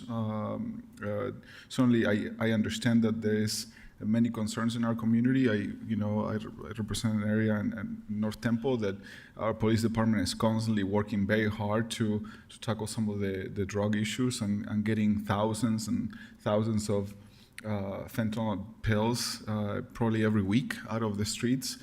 So I'm thankful for our police department's diligence and work on that. But I also worried about the rumors that we should do more with less money and with more restrictions and less tax capacity with bills that happened last year, and cutting more taxes, and then the surprise that by cutting taxes there is less revenue, just to me seems hard to understand. The state is cutting taxes, and then the general consequence of that is usually less revenue. Certainly, it seems like they didn't expect to have that small of a revenue. So I'm hopeful to be able to interact with our legislators and hopefully share the concerns of our community, and hopefully the rhetoric is focused on the issues that are at hand and not so much about groups of people of different ethnicities or backgrounds, and that is what my community tells me that they're worried about, and I'm hoping that if you see things that are taking a strange turn, that I can bring my neighbors to the table and explain to them how important these issues are for them, and humanize the issue in a way that it may be needed in those moments. And I don't know what I'm trying to say, but I guess I'm sharing some of the concerns of my neighbors that are happening a lot these last few days, in the last few months. Certainly some of the bills that I saw seemed interesting, and some of them seemed very worrisome, not only because of how they're going to do that, but also the impact, the monetary impact for the communities and the counties as a whole. And ultimately, a goal is to retain and remove those individuals that are violent from our communities, regardless from their immigration status, right? So I'm thankful for the work that you do, and thank you for everything that you do for us. But I would love to learn more about those issues, and I've been asking about those. And thank you for flagging those immigration bills that are coming in, because I know that my neighbors are asking about what's happening. Thank you, Councilmember. Yes, Councilmember Petro. Specifically around homelessness. Is there any indication that we've learned from our mistakes from the past? I was just a constituent back during Operation Rio Grande, but back then we knew we were 300 beds short, and there was never the effort to go back and re-identify those. They knew they would need to increase funding for providers. They never went back and revisited it. The scattered site model depended on the incentivization and building out of the rest of the system from the state level, and that never happened. I fully contend that either scattered site or centralized can work as long as there's strategy and resourcing adequate to what we're asking to be done.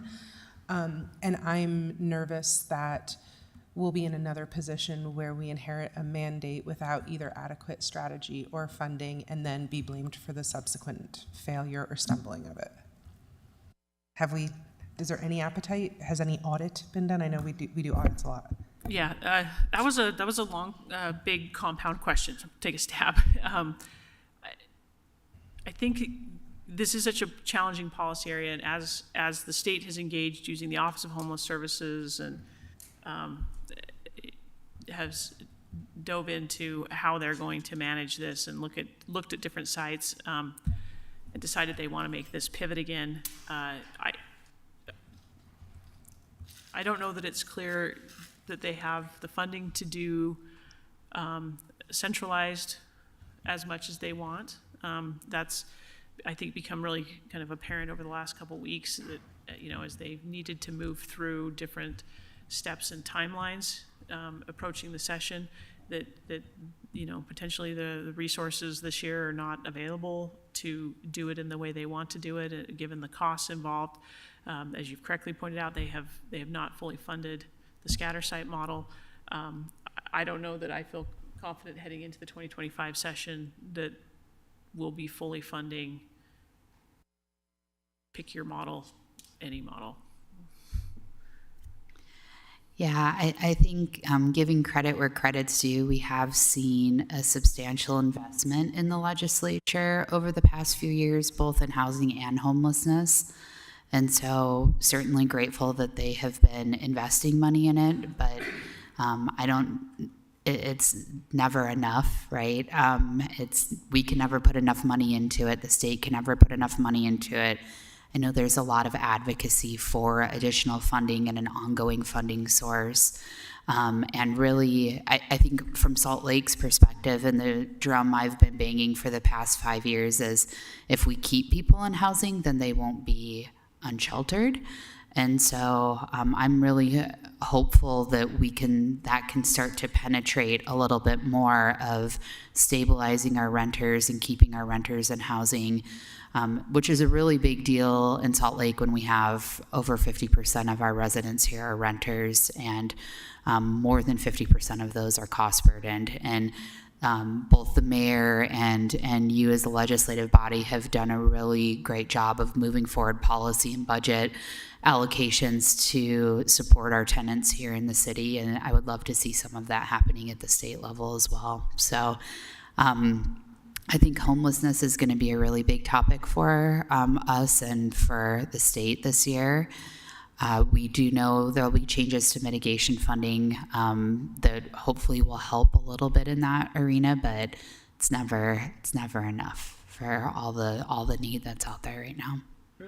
Okay, may I have a follow-up on that? I'm also confused about this.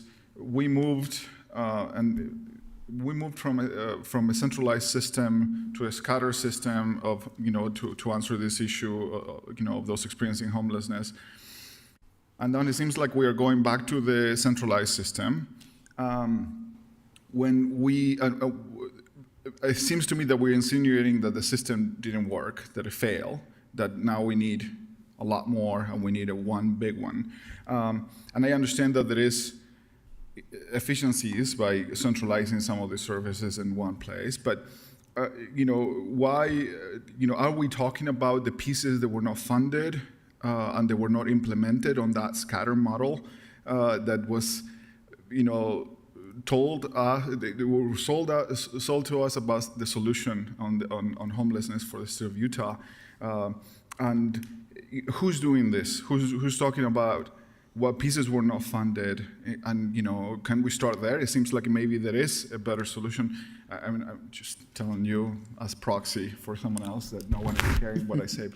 But it seems like, to me, when I remember years ago when they were talking about the shelters that we have right now in our city and in other cities in the valley, people in the shelters supposed to be there for a temporary basis, and they were supposed to be moving out. The truth is that they're staying there for months at a time because there is no place to go after that. So no wonder they're always full at 99% for most of the time, so there is not enough beds. So it seems to me that we have not solved the issue, where are they going after? And what does this change of model all of a sudden does to all of those other cities that took on smaller shelters, the MVP in Sandy, or the other communities that they're stepping up to answer this issue that is not only a Salt Lake City issue. What does this do to that? Where we were hoping for years now, trying to get other counties and other cities to do their part, which many of them, to be completely sincere, were not. And what doesn't this undermine that whole idea that everybody should pitch in onto this issue and try to solve this? I'm just, confused about why all of a sudden this other thing is in the garbage. Let's start something new. Not that it's a bad idea in general, but I just want us to, is there a way to frame this, or if someone is framing this and to answer these questions that I think are important to me. I don't know what I'm asking, but I guess I'm frustrated because maybe I don't have all the information that they are using. So, any thoughts about that? Yeah. Well, I think that the existing model does work, and we are seeing people who are in our existing HRCs moving into stabilized housing. We saw pretty profound impact on the not tiny homeville. The shelter site, or the micro shelter. Thank you, micro shelter. I couldn't pull down the name. The micro shelter site, and those individuals having stabilized housing and then being able to transition.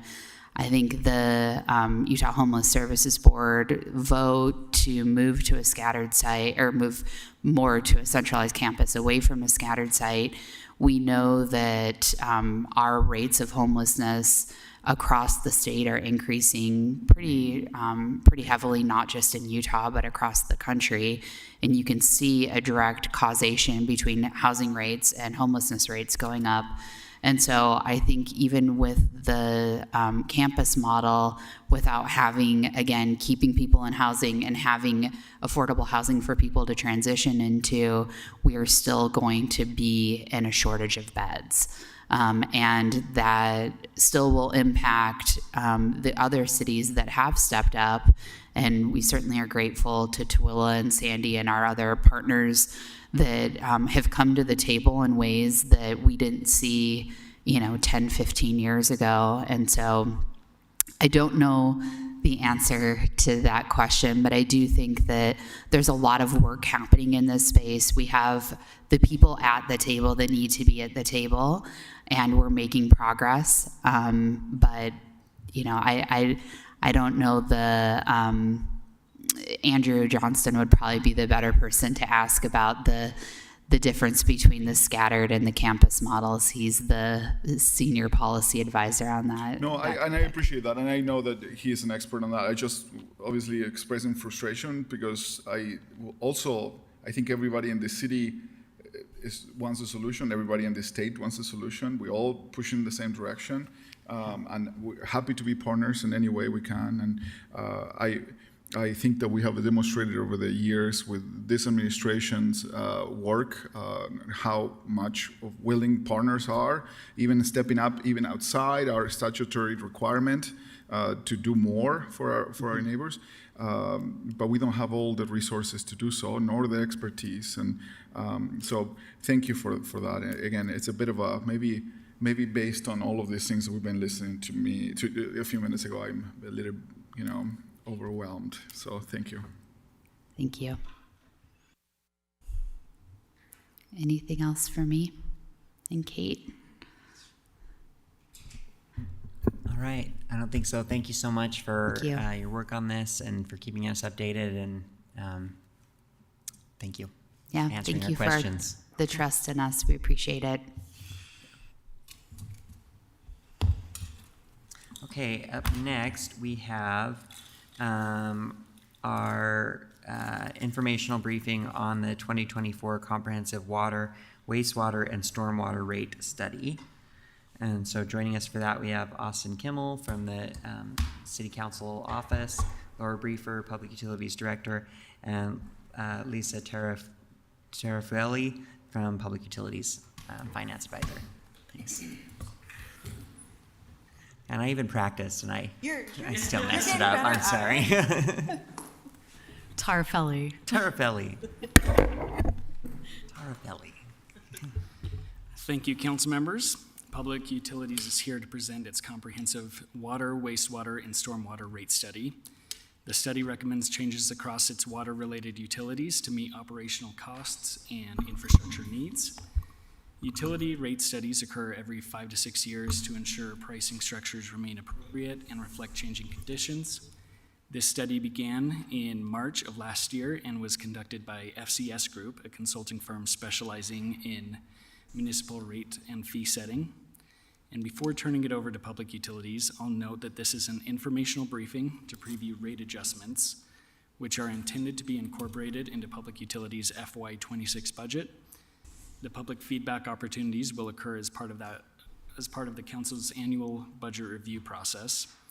I'll also note that key changes by each utility can be found on page 2 of the staff report. Policy questions can also be found on that page. The department shared some additional information, which I sent to your emails yesterday regarding policy question number 5 about revenue stability.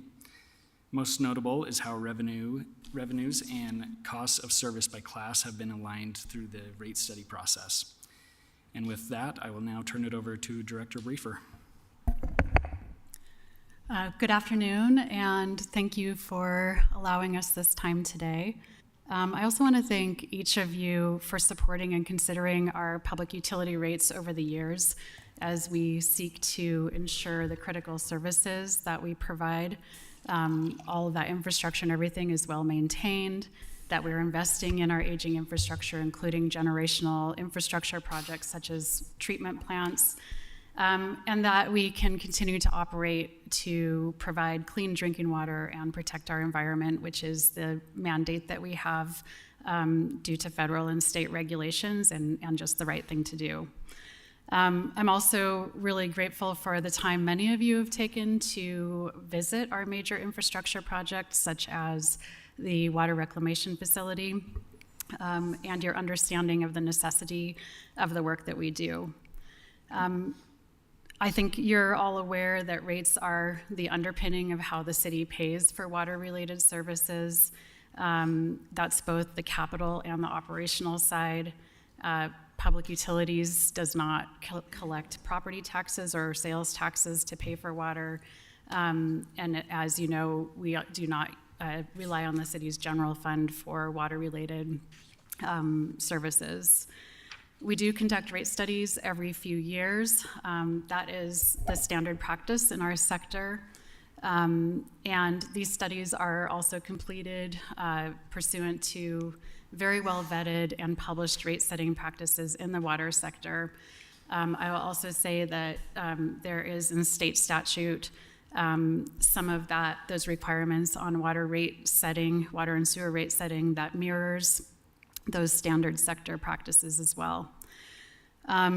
There are several changes on our system since the last rate study was conducted in 2019 that prompted us to undertake a comprehensive review, and that comprehensive review updates our cost of service, the class distribution of that cost of service, and the actual design of the rates. These changes include significant investments into some of that generational aging infrastructure that I referred to earlier. We've also had changes in demographic characteristics as our city has grown and our land use has changed. We've also had some sharp reductions in the demand for water, and we are also faced with some changing regulatory requirements that require some additional capital and operational expenditure. Before I turn this over to Jason Mumm and Melanie Hobart, who are our consultants, actually Jason just flew in from Colorado this afternoon to be here today. I wanted to also just highlight a few items that I know might be on your minds and on the minds of some community members surrounding water-related rates. As Austin mentioned, the recommended rate study and rate design that we're proposing and presenting to you today, that is the rate design and structure that we're using as the cost and revenue basis as we develop our fiscal year 2026 budget. So that's being incorporated into the work that we're currently doing on that budget process. Also, the recommendation from the rate study that we'll present to you does not include the temporary stabilization fee that was implemented this year. And that the reason why that measure was put into place this year was to give us the opportunity to do a rate study, which takes the better part of the year to do. We've been working on this rate study since March. I also wanted to highlight that we do have a public engagement strategy related to both the rate study and the budget process. And actually that public engagement strategy started during the rate study process, where we convened a rate advisory committee of around 30 different community members with different perspectives and different stakes in water, sewer, and stormwater rates to advise us as we move through the process. Jason is here from the FCS group. As Austin said, they have tremendous experience in municipal utility rate setting, as well as other kind of municipal financial matters. And then Melanie is joining us online. And then we have some key public utilities staff who have been instrumental in working through the rate study process. And that, of course, includes our finance administrator, Lisa Tarfelli. Our project manager for this process is Jacob Jorgensen in the red shirt. And then we have our two deputy directors over both the capital and operational sides of the work, and that's Jason Brown and Jesse Stewart. And so, Jason, go ahead. Okay, thank you. How are the slides going to advance here? If you just say next slide. Okay, that's fine, thank you. All right, thank you. Thank you for having me today. I'm Jason Mumm. I'm a managing principal with FCS Group. Our firm, which has been established in 1988, is 36 years old and one of the oldest continuously operating firms in the country that does these municipal rate studies for utilities. We've performed over 4,000 engagements in our lifetime, and we work almost exclusively in the western United States, the Rocky Mountain region through the Pacific Northwest. Getting kind of a good echo from that. I'm going to move this back just a little bit for me. Okay, that's better. Next slide then. Okay, I'm going to quickly go through an overview of what a rate study involves, but I'm going to very quickly then pivot to what are the results that we came up with here. And then I'll talk a little bit about affordability as we close things out and take a look at a regional bill comparison to give you a sense of where all this stacks up with some of your neighbors and even a couple of utilities that are a little bit outside the region. Next. Okay, the rate study process, the way I like to describe it, is one where we try to figure out how much each individual customer needs to pay in proportion to the total cost of the system. It involves three major analytical tasks, each building on the first. And the first one is determining how much total money is going to be needed to make the system perform and run the way that we need it to run. That's called the revenue requirement analysis. The second step in there is called a cost of service analysis, and that determines how much a group of customers needs to pay. For example, a residential class of customers versus a industrial class of customers versus a multifamily class of customers, each of which are differentiated by the ways in which they use the system. And then finally, how much do we charge each one of the customers in those classes? That's the rate design. That's what the end customers end up seeing on their bill. Like I said, each one of these processes builds on the other, so we can't answer the rate design question until we answer the first two. Next.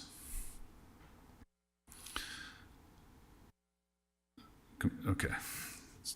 So as we're going about that last step in the rate design, we're mindful of a number of factors. One is that we want to achieve the financial objectives of the utilities. Very important outcome is that we attain the correct revenue sufficiency in there. And what the utility needs versus what it wants is a process that we go through with our clients.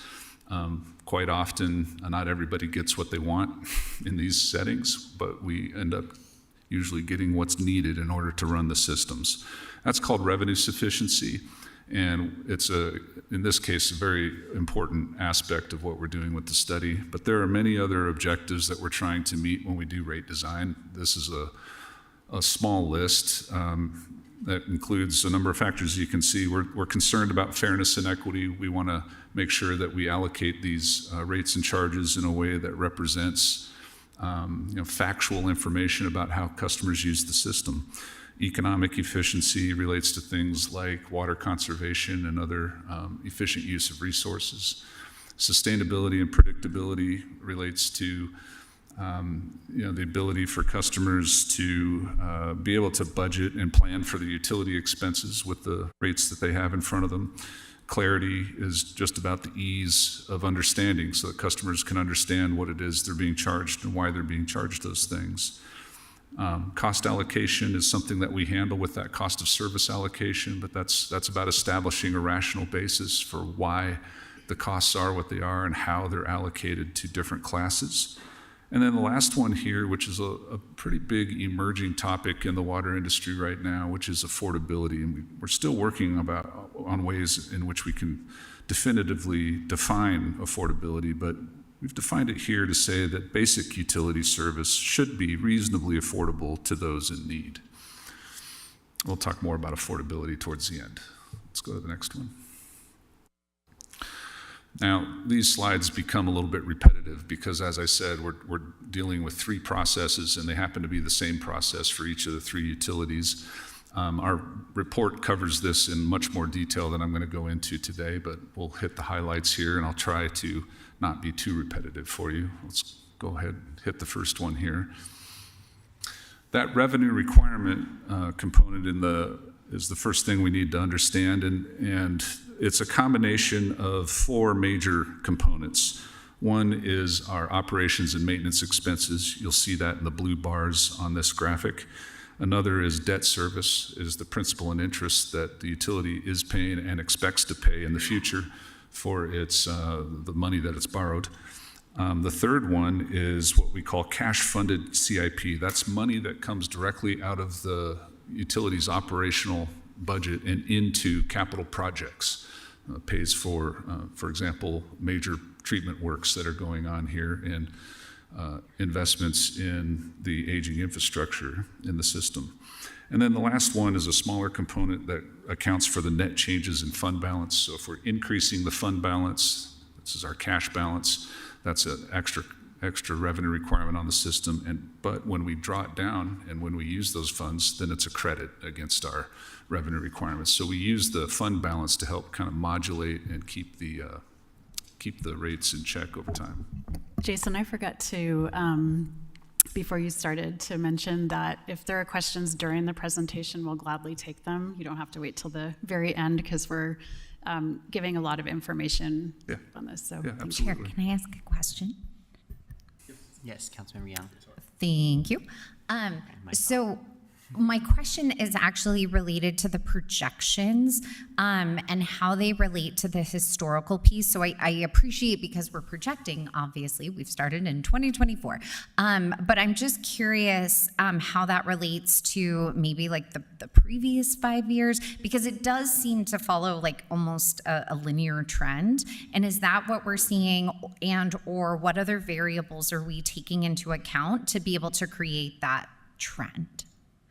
Okay, that's a great question. So we're not showing the previous 5 years, but starting in 2024, when we project operations and maintenance expenses, for example, we're looking at a number of factors.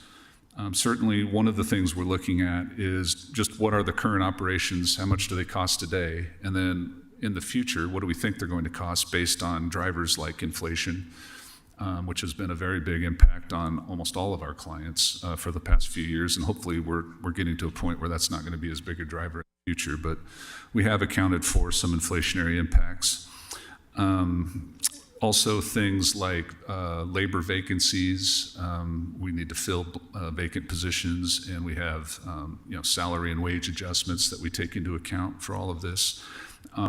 But that's operations and maintenance costs. And as you can see from the chart here, and you'll see in the other ones for the other utilities, that has been a fairly predictable trend, because we can get at least a reasonable idea on what those drivers are going into the future. The thing that's going to drive costs more, and you can see it in this chart, is those capital costs. And this is all of the works that are going on. And I know that you're aware of all of the major public works that are going on in utilities and the cost to pay for those things. So the debt service, for sure. When we're doing this modeling for the revenue requirements, we're looking at what the utility has already got planned in terms of its borrowing. And then we run through scenarios with the utility as well to make up any gaps that we're finding there. So there may need to be either more borrowing, more cash from the operations that gets contributed to it. Sometimes we're able to identify things like grants and other sources of income that can be used for those capital projects. It's really very comprehensive, and we take a lot of, it probably takes us longer to get through the revenue requirements than the rest of the elements in the study. Great, and that definitely answers my question, so thank you, because I think my interest was in identifying, are we capturing not just the projects we know, but also, having that flexibility related to future projects as well in how we look at the rate. I think my final question, and it may be for one of the members of our team, but I know that one of the things we have been educated on, and you guys are doing a lot of outreach to help educate our residents as well, is that we do have this aging infrastructure. And because of that, there's kind of this ballooning of capital costs and needs that we have to be able to make sure that we can continue to provide the services that we are known for. So in that regard, as we look ahead to the long-term future, so not just this rate study, but kind of larger than that, is there an interest in being able to continue to maybe model and or address some of those capital issues in a future time-bound fashion, as opposed to then experiencing a balloon in 50 to 75 years? Yeah, that's a really great question, and the short answer to that is yes. And we'd be happy to elaborate on that. But one of the challenges that we've had on these generational projects, especially treatment plants, is that our 3 water treatment plants and our sewer treatment plant were constructed around the same time. Yep. And so for the future, we are going to be very thoughtful around how the future infrastructure rehabilitation will be staggered. Thank you. And then we do have a lot of assets that are identified in sort of a deferred column that are not part of this outlook out to 2029. So we also know that we're going to need, after 2029, we're going to need to prioritize and still pick and choose additional projects. And so we're doing that in a very deliberate and thoughtful way as we move forward, and kind of taking it in the context of everything else that's happening around us, like the Olympics in 2034, for instance, and other things. Thank you. Super helpful, and helps me as a representative in terms of being able to talk with residents and provide the rationale related to the outcomes of what we're going to need from an income standpoint to be able to maintain those services. So thank you. Okay. Why don't we move on to the next one? So what you see in the shaded area there is the revenue requirements we just talked about. I mean, what we're trying to show you here is how do the revenues compare to those costs right now today. That's the orange line that you see there on the chart. So if we didn't do anything with the rates at all, we just kept them exactly where they were, it would be totally inadequate to meet what we need to do in the system. That's not something unique to Salt Lake City, of course. We have done thousands of these projects, and this is the good news that we get to deliver to city councils all the time. The rates just aren't adequate, and they need to be increased. Now, the city had already planned to do some increases through the rate stabilization fees that you're aware of. What our study identified was a need to do a bit more than that still. So what you see on here is a couple other lines for you. One is the brown one you see there is where you would get with those rate stabilization fees in place. And then the dotted blue line is where it really needs to go. So we've got a couple layers here. What it all amounts to is that going from the existing rates to the proposed means that we took into account already what was on board with the rate stabilization fees and then what extra was needed on top of that. The rate stabilization fees themselves, as Laura mentioned earlier, are meant to be temporary until we came up with the results of this study. So when we get to the rate design, what you'll see is that the rate stabilization fees aren't there, but what is there is we've accounted for the total increase that you see in that last column of the table there as part of all of these rate recommendations. So we're going to get the same revenue. We're just not going to get it exactly from the rate stabilization fees. We're going to get it just from the rates themselves. Any questions on this? We'll continue on. Let's go.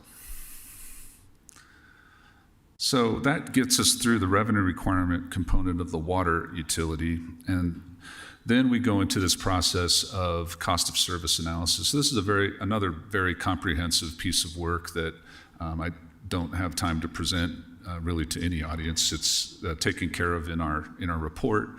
But the gist of this is to determine how much does each class of customers need to pay as a proportion of the total cost. And that is determined based on how each of those classes use the system. So they all use them on an average day basis. They use them on a maximum day basis. So they peak, and they use them on a maximum hour basis. And we measure all of those things, and we allocate costs into all of those components. When we come out of this, we're able to see in a table similar to this how the cost to serve that class compares with the revenues that we're earning from that class. And then that allows us to adjust and get everyone back to their actual cost of service.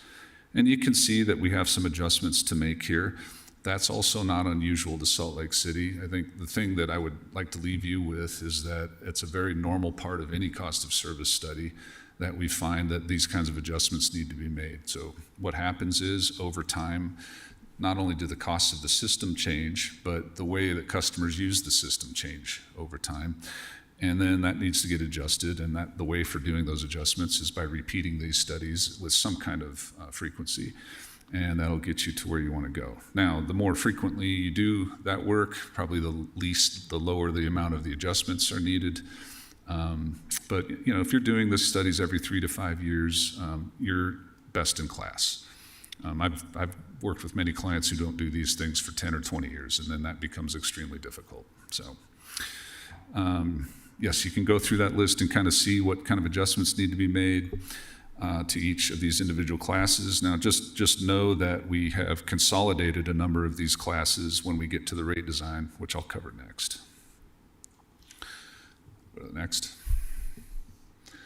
All right, so now that we know what the total costs are and how each one of these classes, how much each of these classes really should pay based on their use of the system, we can then start thinking about how do we come up with a rate structure that's going to support those factual, rational determinations.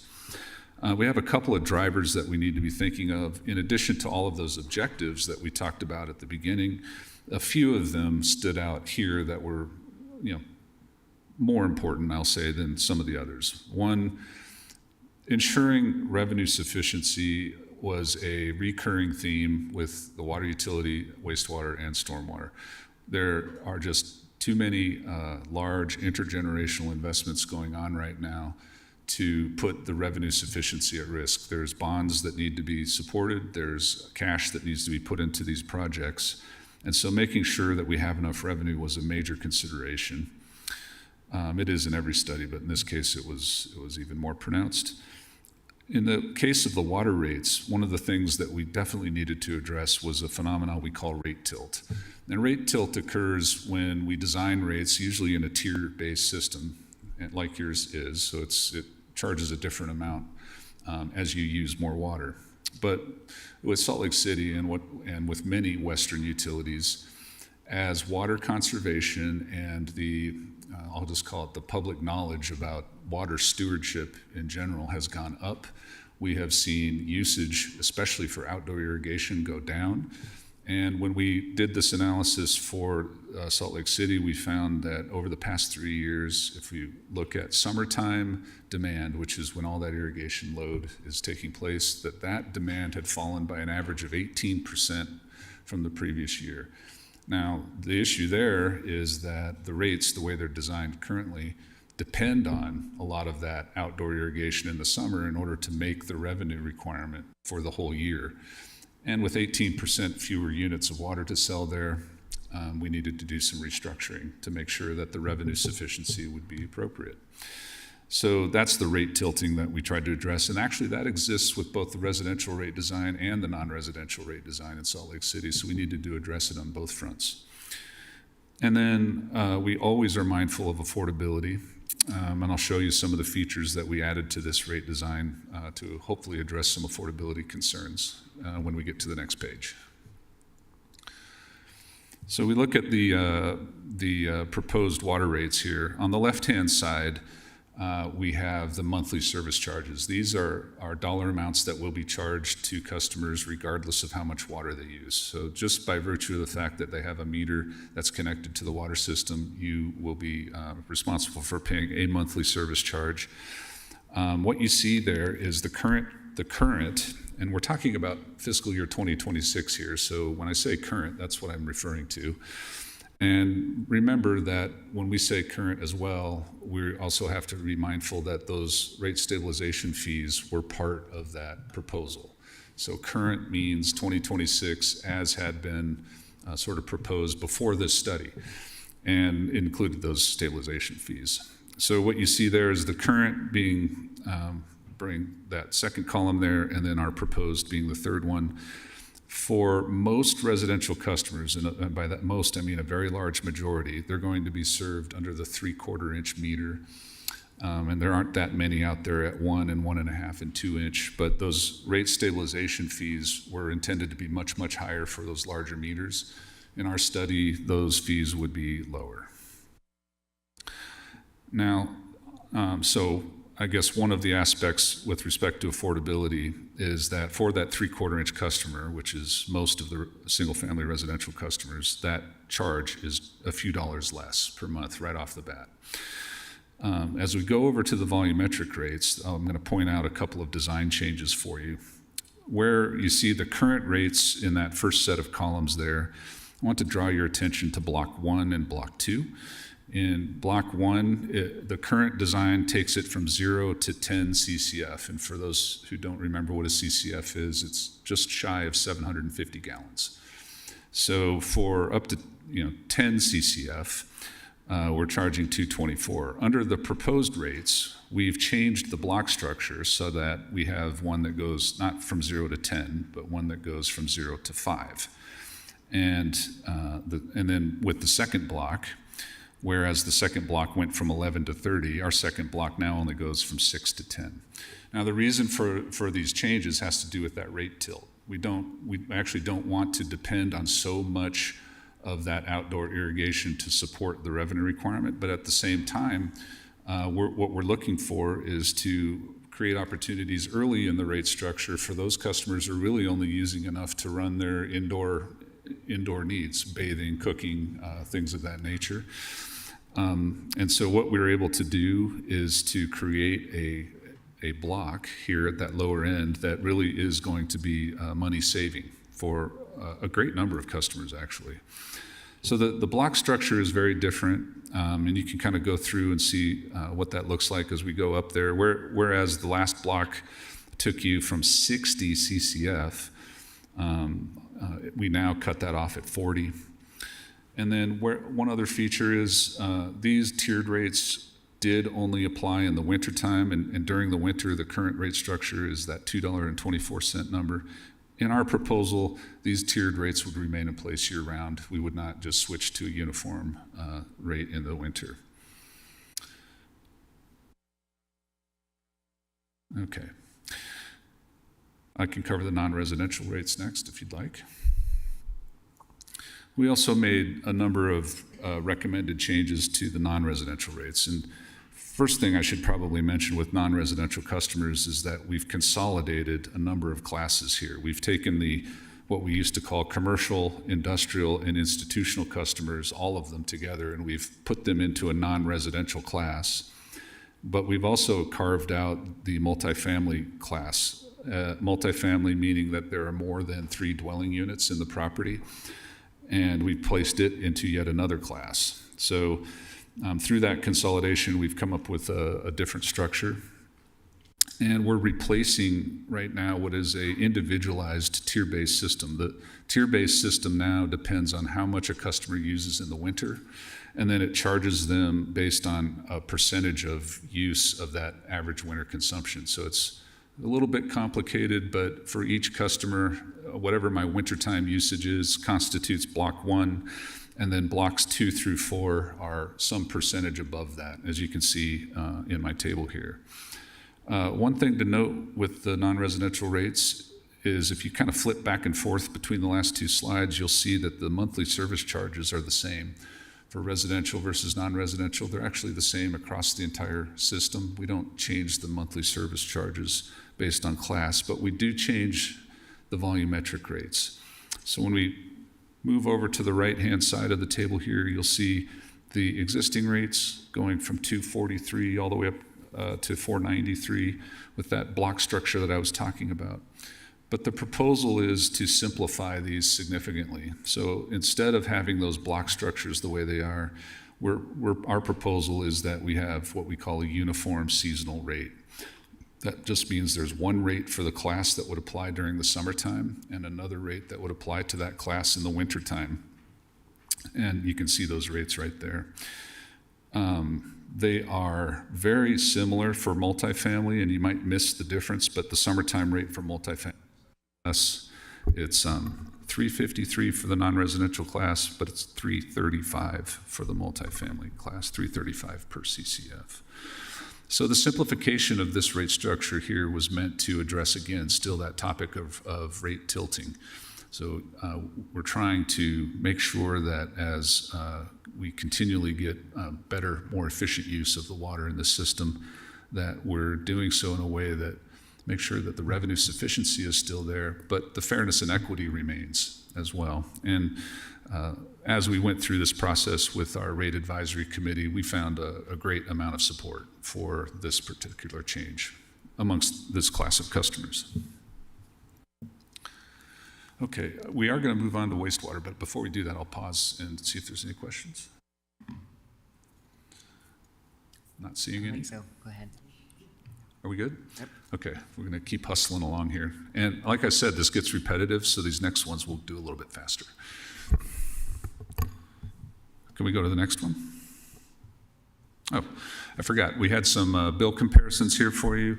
What you're seeing here is the current structure, and by current, again, I mean current as of FY 2026 compared to the proposed.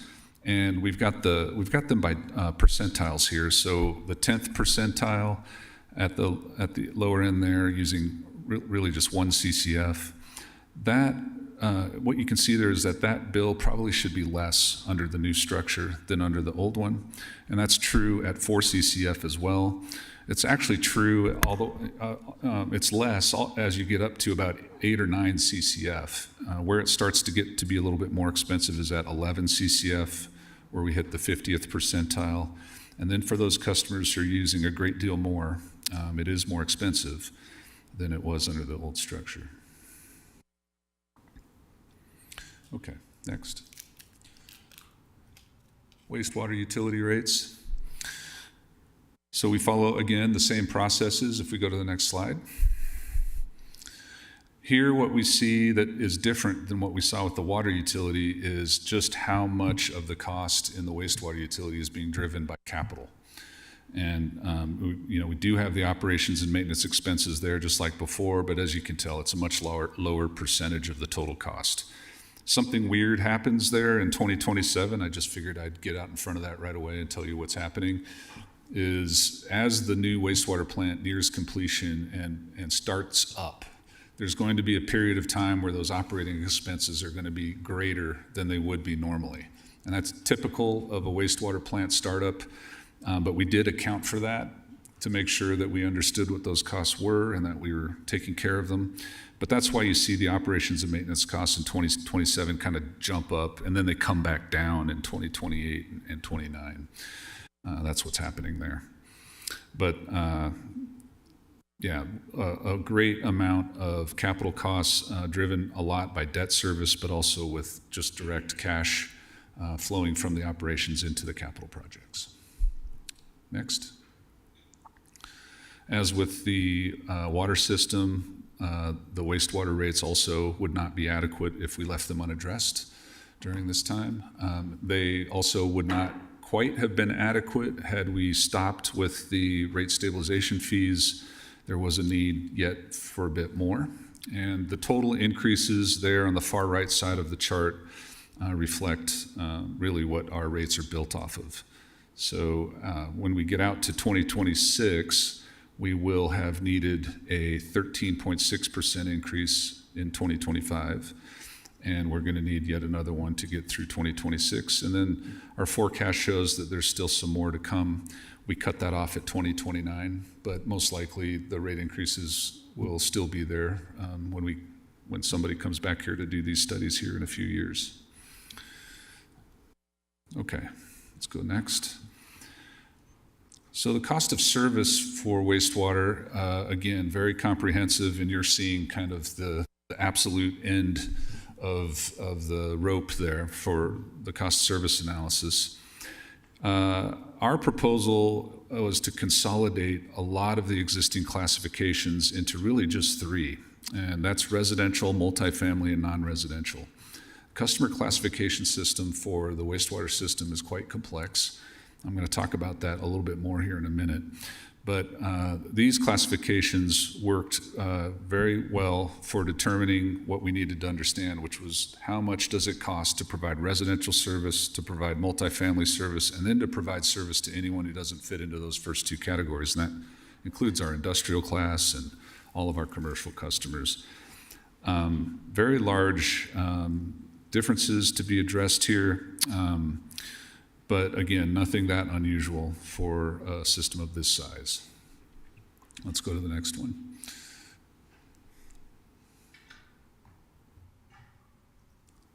Okay. I mentioned that the customer classification system was a little bit complex in Salt Lake City. It works in a matrix. So there's really 7 classes, but there's 6 that have set rates based on their flow, based on their organic loading, and based on their solids loading. If you factor all 3 of those things together, you can get a possibility of 37 potential rates for those classes. In this rate study, we also have to address the addition of 2 new pollutant levels that the city is going to be regulated on, and that's ammonia, that's NH3 in that chart, and phosphorus, which is total phosphorus, that's TP. In that chart, no pun intended.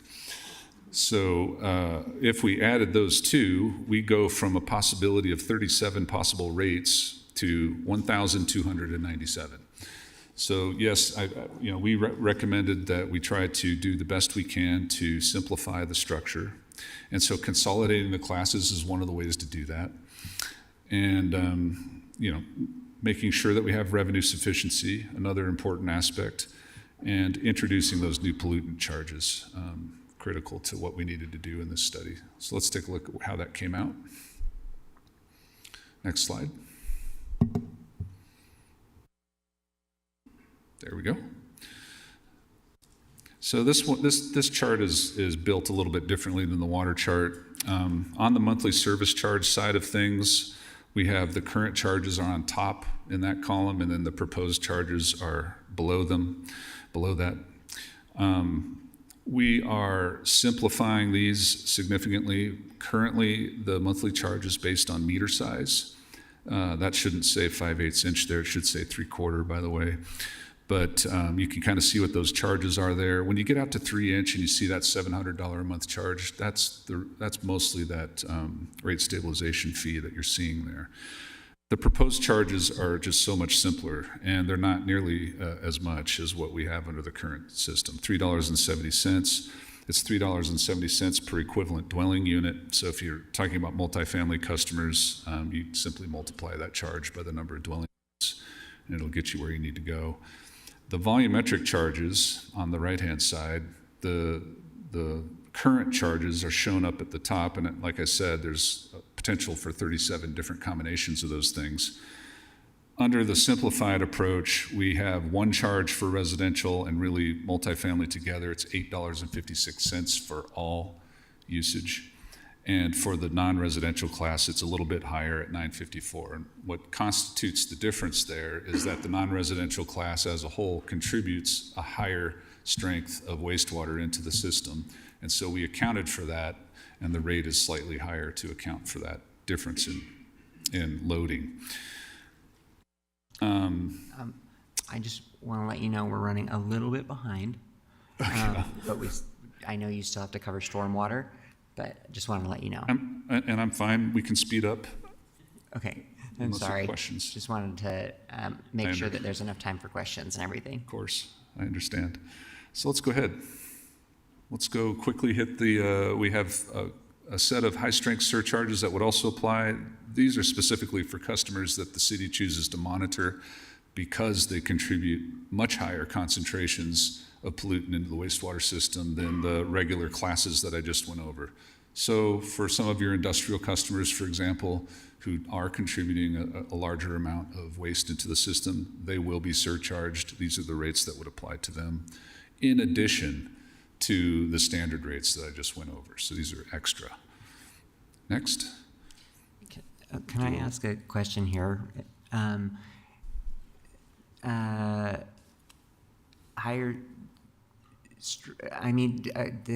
The percentage that we're looking to increase for this particular, for high strength surcharges, does that seem normal too with other jurisdictions that you've worked with? The percentage increase in total? Yeah. You're referring to 22% from the slide? Yeah, and just I want to know the areas where there are going to be more of an increase, and I saw this in the previous slides about the residential uses. Just are the you were saying that I was getting from you that our current rates are pretty normal, comparable, but the rates of increase on this increase, is that also, would you say, normal? For the amount of investment that's being done here in Salt Lake City, I think it's within reason and expectation. Okay.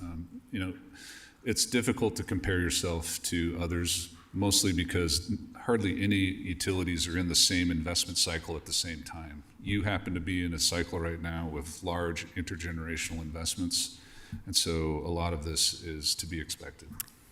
I do think also the regulatory context is important here. So while the timing might be different for the different publicly owned treatment works to implement the nutrient regulations, most of them are going to have to make very substantial investments to do so.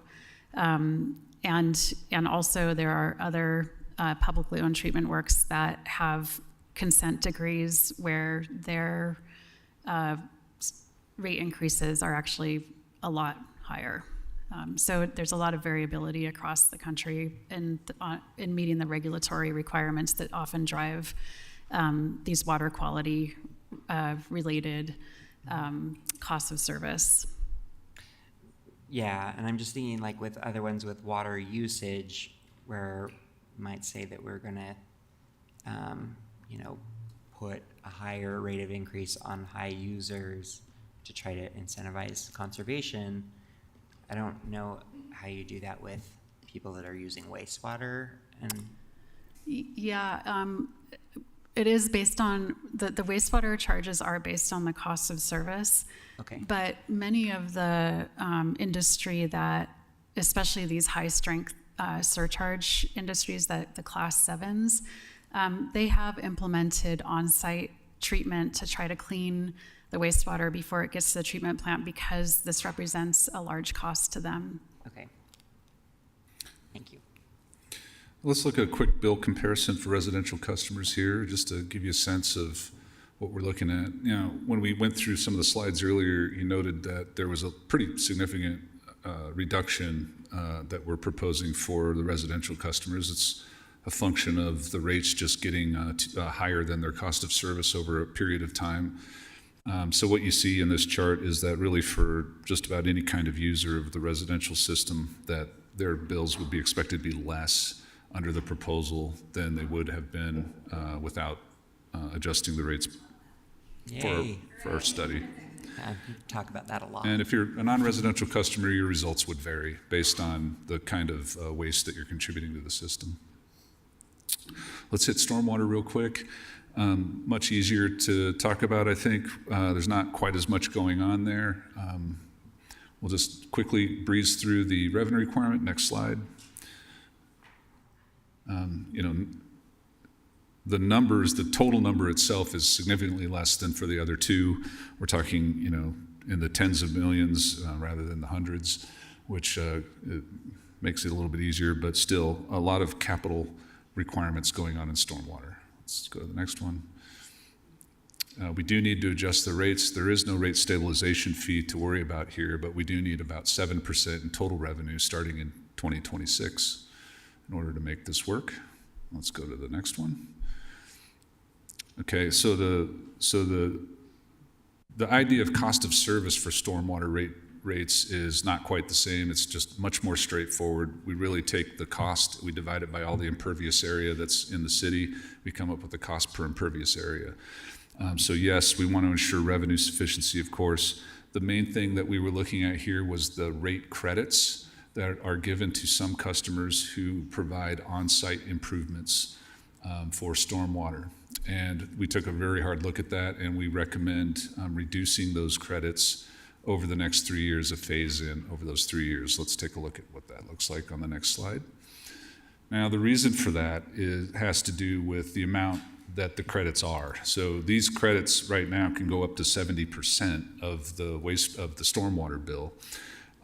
What our analysis showed, and the reason for that credit is because the thinking is that if customers make those on-site improvements, that the city will save the same amount of cost as the credit provides. But what we found through our work was that the maximum amount that the city would save from these on-site improvements is about 25%. So right now the credits are a bit high. And so we kind of had some choices to look through. We went through all this with the rate advisory committee. What they came up with was to phase those credits down over the next 3 years from a maximum of 70% to a maximum of 25%. And there's an additional credit that's available for those who have their own discharge permit. Those are a special kind of customer that actually is able to manage and discharge their own stormwater.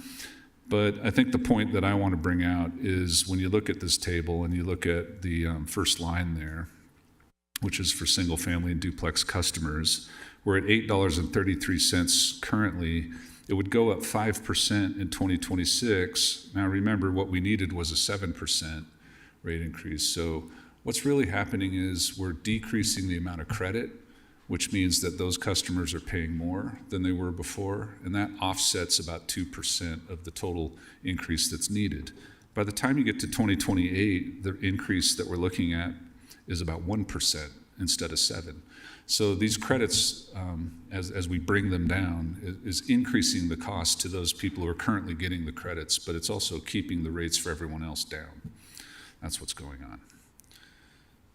All right, let's take a quick look at some comparisons, and then we'll look at affordability. You can kind of see how that works with the stormwater customers.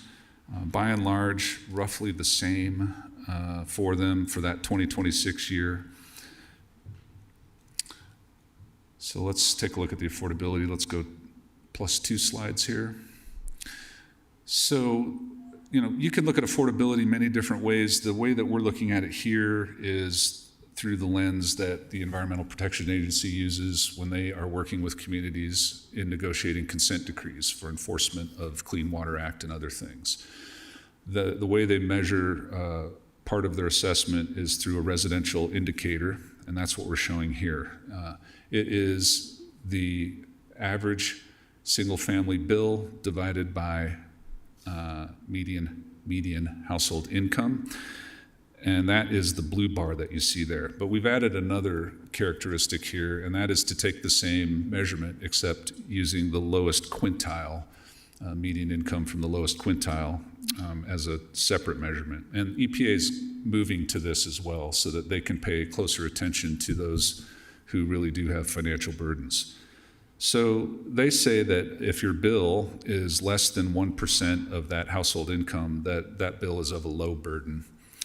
And if it's above 2%, they say that's a high burden. What does that mean in their context? Well, if it's below high burden, they're not very concerned. So they will move forward with whatever consent, whatever requirement is needed to enforce the Clean Water Act until they get to that high burden level. And then they will start considering giving communities a longer time frame in order to implement those improvements that are needed to comply. So that's what they use it for. We can use it as a yardstick here to just say, where do we sit with respect to this indicator? In where you're at right now with these proposed rates, the blue bar represents that median household income level. So if you measure it based on median income, this is for water bills, you're at a low burden. But if you look at the lowest quintile customers, you'll see for water, it's going to inch into that medium burden area. And for wastewater, it just starts to peak in there into that medium burden area. And for stormwater, it's quite low. One of the things that is important to look at is what that means when we combine all three bills. So if we go to the next one, I'm sorry. I just wanted to add on that slide, we depict each of those utilities separately in comparing in those thresholds. EPA just this last month produced a new study on affordability and looking at policy questions nationally around water and wastewater affordability. And in that study, they take the approach of combining water and wastewater. And the thresholds they look at is 4%, 4 to 4.5%. Anything above that on the combined outlook is a high burden for water and wastewater. And so in other affordability studies that we've conducted, we've looked at that combined impact as well, and we continue to do that. EPA also has recommended some changes in federal policy around assistance programs because there are many water and wastewater utilities across the nation who are trending much higher than we are here, and so there's a growing concern as time goes on, and we're dealing with aging infrastructure and regulatory compliance without that federal assistance that some communities may be more adversely impacted. Real quick on the combined bill, which is the next slide. When we add all three bills together, we end up with still low burden at the median, but in that medium burden area for that lowest quintile. So yes, there are some affordability concerns in Salt Lake City. That lowest quintile is probably where you want to look for who's most affected. The last thing we have for you here is just to take a quick look at where this all puts you, regionally and compared to some peer utilities. Let's look at the last slide, next one. Okay, this just sets out a couple of comparisons for you. We do have a few peer utilities that are from outside the state, Seattle, Portland, and Denver. And then we have your existing rates there, right underneath Denver. And you can see with the proposed, this is for residential customers, using 3/4 inch meters, 10 CCF of water usage, 5 CCF of basically sewer usage. And you can see that the proposed is going to be less than the existing. We have also compared that to Provo, Sandy, Ogden, the city of Boise, Las Vegas, and Orem, just to give you a sense for where that sits. Figured you might be interested in that information. Okay, sorry I took longer than you expected. I did go about as fast as I feel comfortable going without needing a lot more water, but if you have any questions, I'll be happy to answer. Councilmember Dugan. Sure. Thanks for the presentation and the numbers, and I appreciate the comparison from the existing proposal. On the, we're doing a great job of conserving water over the last few years, and we kind of took a little turn upward this past year, I think, when we kind of let our eyes off the ball there. But moving into the future, we need to continue to conserve water, and our also population is growing. How does this model take that into consideration, that we're going to reduce water consumption, not only just voluntarily, but actually demanded or mandated because we don't have enough water? How does this model take into consideration the future conservation of water? Are you asking from a revenue perspective or from a incentive perspective, or both? Kind of like both, yeah. So we start using less water, so revenue is going to drop, but also, yes, incentive. Okay, if you don't mind, from a revenue perspective, this rate study has recognized that we are in a new normal in terms of water demand, and that our water demand may continue to drop. It recognizes that from the revenue perspective in terms of looking at that rate tilt phenomenon, and then apportioning the amount of the rate on the fixed part of the fee and the sort of some of the lower tiers. But it also incentivizes water conservation by adding more price incentive on the higher tiers. It should be noted that price is a good incentive for conservation, but not the only incentive. And we and others in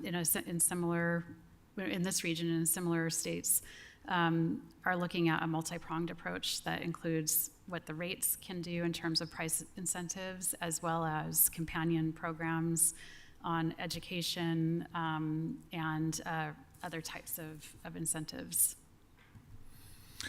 We've certainly made the rate structure under the proposal much more resilient to those future decreases in demand. But at the same time, by keeping the residential rate structure tiered as it is, it does still provide the perception of price signals that are higher. The more you use, the more you're going to pay.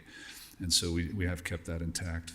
And we'll need to go back and we'll probably have to do our rate studies at a higher frequency, both because of the changes in patterns of water use, but also because our community is changing a lot too. We've got a lot more high density development coming in, which has a different pattern of water demand, a different burden on the system. We've got some additional industrial uses coming on board with a lot of variability. So from my perspective, the frequency in which we do this analysis probably needs to increase over time. No other questions? I do. Oh, yes, okay. Can I just jump in? Yeah, go. I couldn't tell. So in terms of like high level takeaways, here's what I'm hearing, correct me. So the first one is that the process to be able to arrive at what is being recommended is incredibly robust in terms of taking into account a bunch of different variables, as well as engaging many stakeholders to be a part of that conversation. And so we're using that information to then make this proposal today. The second thing I hear is that we're definitely looking at some increases, but that in many ways we've tried to look at scaling those increases over time so that we're not having these huge spikes that could be potential if we weren't more proactive about looking at the long-term needs.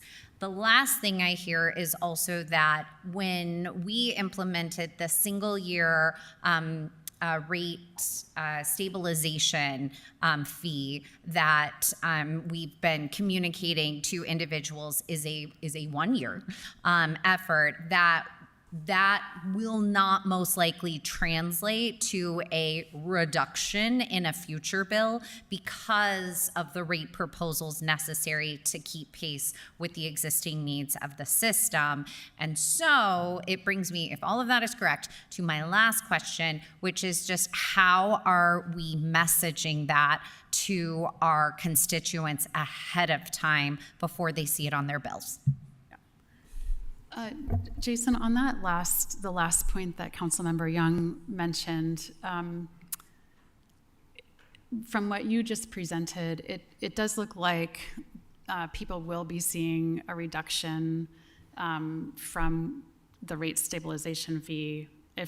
And the way the context of that is, if we had continued with it in the next fiscal year, it would have been here, it would have been higher, but with the new rate structure, it's lower. That said, there is a lot of information that we need to communicate and inform our community around. And as I mentioned, the Rate Advisory Committee was kind of the first step. Those were 7 workshops from May through October with our volunteers on the Rate Advisory Committee, and I just want to thank them so much for the time that they volunteered to provide that feedback. But we also have other strategies in a communications and engagement plan moving forward that both educates the community about the rate setting process in general and why it is important to happen, what it means to their bills, and what it means to like the principles and values that are embodied in the way we pay for this critical infrastructure.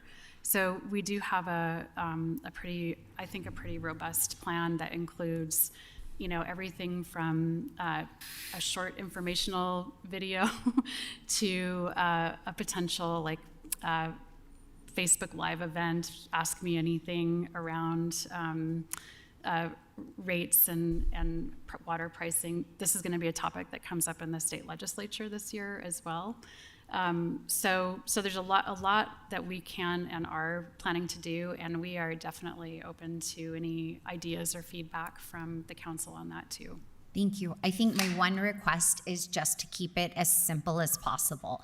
And the reason I say that is because so even getting into the technicalities over, the stabilization fee is decreasing, but stormwater is, also decreasing, whereas water is increasing, but only in this area and those aspects, I think is where we lose a lot of our constituents because I think that they're looking at it in terms of this is the total bill I receive in the mail, and what does it look like when I compare my bill last year to my bill this year? And so whatever messaging that we can coalesce around to be able to say, like, here's the outcome. And then providing that information for those who are super interested about, like, help me understand how that decision was made, I think is great. But from just a high level, kind of like, it was this last year, it's going to be this year. And here are the key reasons that we've arrived at that as being the best way for us to continue to provide the incredible services that you do every day. Great point. Thank you.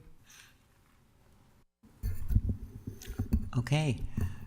Don't think we have any other questions. Thank you so much for that presentation. Okay, let's move on to, so we have a tentative break that we had scheduled for 20 minutes. We're gonna have to cut that down to 5. I know, sorry. So, and then we'll still be behind, but I think we can make it up in a couple other areas. So 5 minutes, oh, it's a real 5 minutes, everyone.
agenda item number 7, which is an ordinance for alley vacation at approximately 373 West American Avenue. At the table, we have Brian Fulmer from the council office, Megan Booth, principal planner, and Chrissy Gilmore, planning manager. Thank you. This is a proposal to vacate an approximately 135-foot by 11.5-foot north-south running city-owned alley in Council District 5. It runs between 373 West American Avenue, which is approximately 950 south, and the Interstate 15 900 South Viaduct. The applicant owns 4 of the 5 abutting parcels to the alley, and the other property owner is also supportive of the proposed alley vacation. Applicant is with us and would appreciate an opportunity to discuss the proposal. And with that, I'll turn it over to Megan. Hello, Council. Glad to be here. This is always so close. So this is an alley vacation at 373 West American Avenue. You can go to the next slide.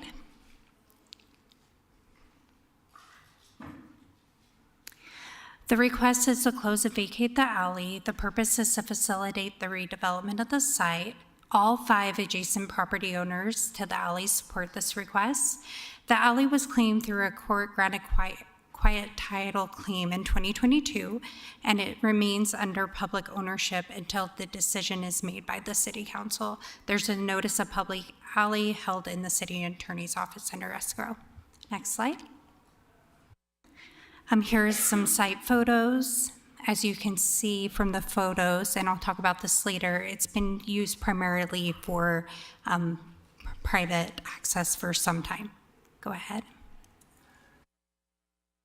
And I already went over the reason for the request, but the owner, American Acquisition LLC, currently has ownership of the highlighted properties outlined there in yellow. Specific plans for the site have not yet been submitted to the Planning Division.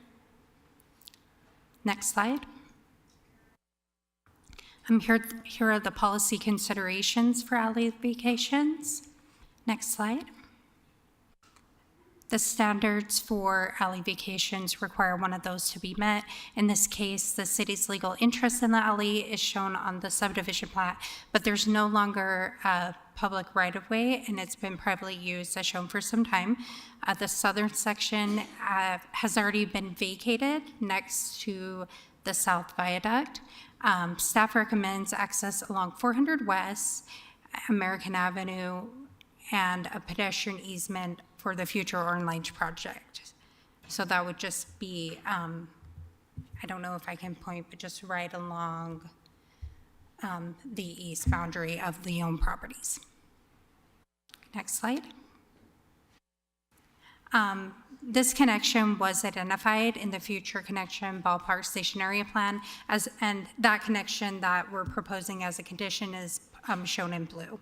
So just move it to the east. So we're not losing a connection. Next slide. As you can see, it meets the alley vacation factors. Next slide. And when an alley borders a single family or duplex property, the city will vacate it, divide it, transferring ownership to the property owners. For non-residential or multifamily properties, the city may close and sell the land at market value to abutting owners.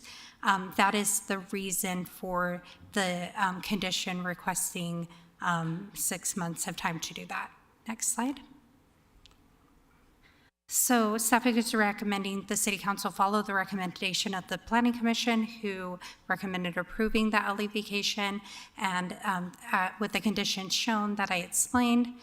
And again, the note on condition 3, that was a recommendation from the City Attorney's Office to allow time for the ordinance to be complete and transaction for the alley property and proposed easement to be reviewed.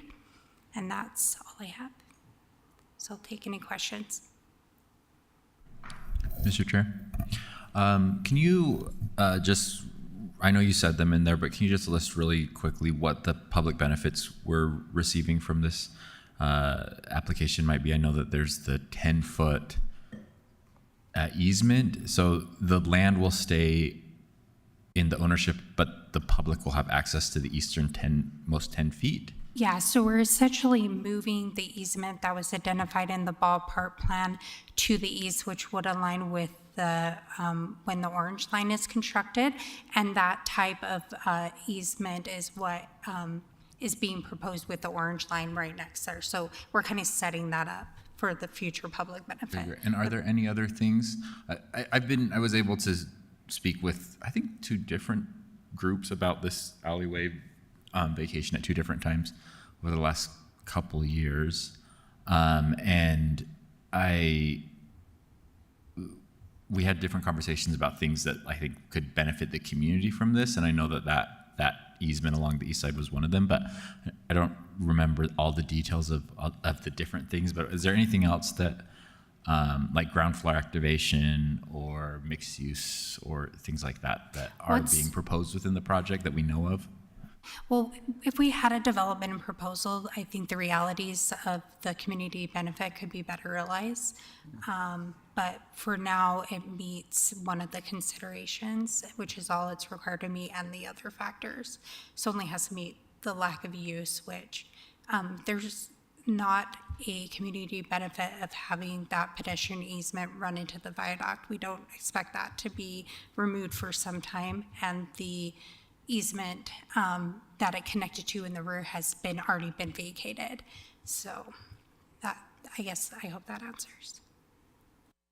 Kind of. I think that my question was, if I'm understanding this right, and maybe attorney's office or somebody could correct me if I'm wrong, but I think alley vacations are fully up to us, whether, regardless of if they meet those qualifications in the ordinance, it's still not one of, there's some land use decisions that we kind of have to do if they meet certain qualifications. My understanding is alley vacations are not one of them, so we have the opportunity to sort of ask for a few things. And I think my memory was that I've had a couple conversations about this, and that 10-foot eastern easement was definitely one of them. But I think that there were some other things that, if I remembered correctly, there were some other things that they may have been willing to agree to in exchange for the alleyway vacation that they're probably already going to do anyway, but just for the public interest to put that in writing in a development agreement. Yeah. So if the land ever gets conveyed to somebody else that doesn't have as good of intentions or something like that, that we can have at least some of those public benefits realized. Yeah, and that does make sense, and I know that you have done that on previous alley vacations. I think on this one, nothing formally has been proposed as far as the public benefit besides that 10-foot easement. That said, the applicant is here and can, talk to us about their development plans and share that info. Okay, great. Yeah, I'd love the answer from the applicant. But the proposal right now is that the 10-foot easement would be recorded before the alley is vacated, or it would be a development agreement that it would be recorded at some point in the future? What's the mechanism that? Yeah, I think it would just be a public access easement that it's recorded as part of the approval of the alley vacation, but not a formal development agreement. We don't need a development agreement because we'll actually just record it at the same time as okay. Yeah. Thanks. All right. I think that's all the questions we have. Thank you. Thank you. Did you? Oh, I'm sorry. That's right. Sorry about that. Yes, the developer, if you want to come and you can probably speak to us.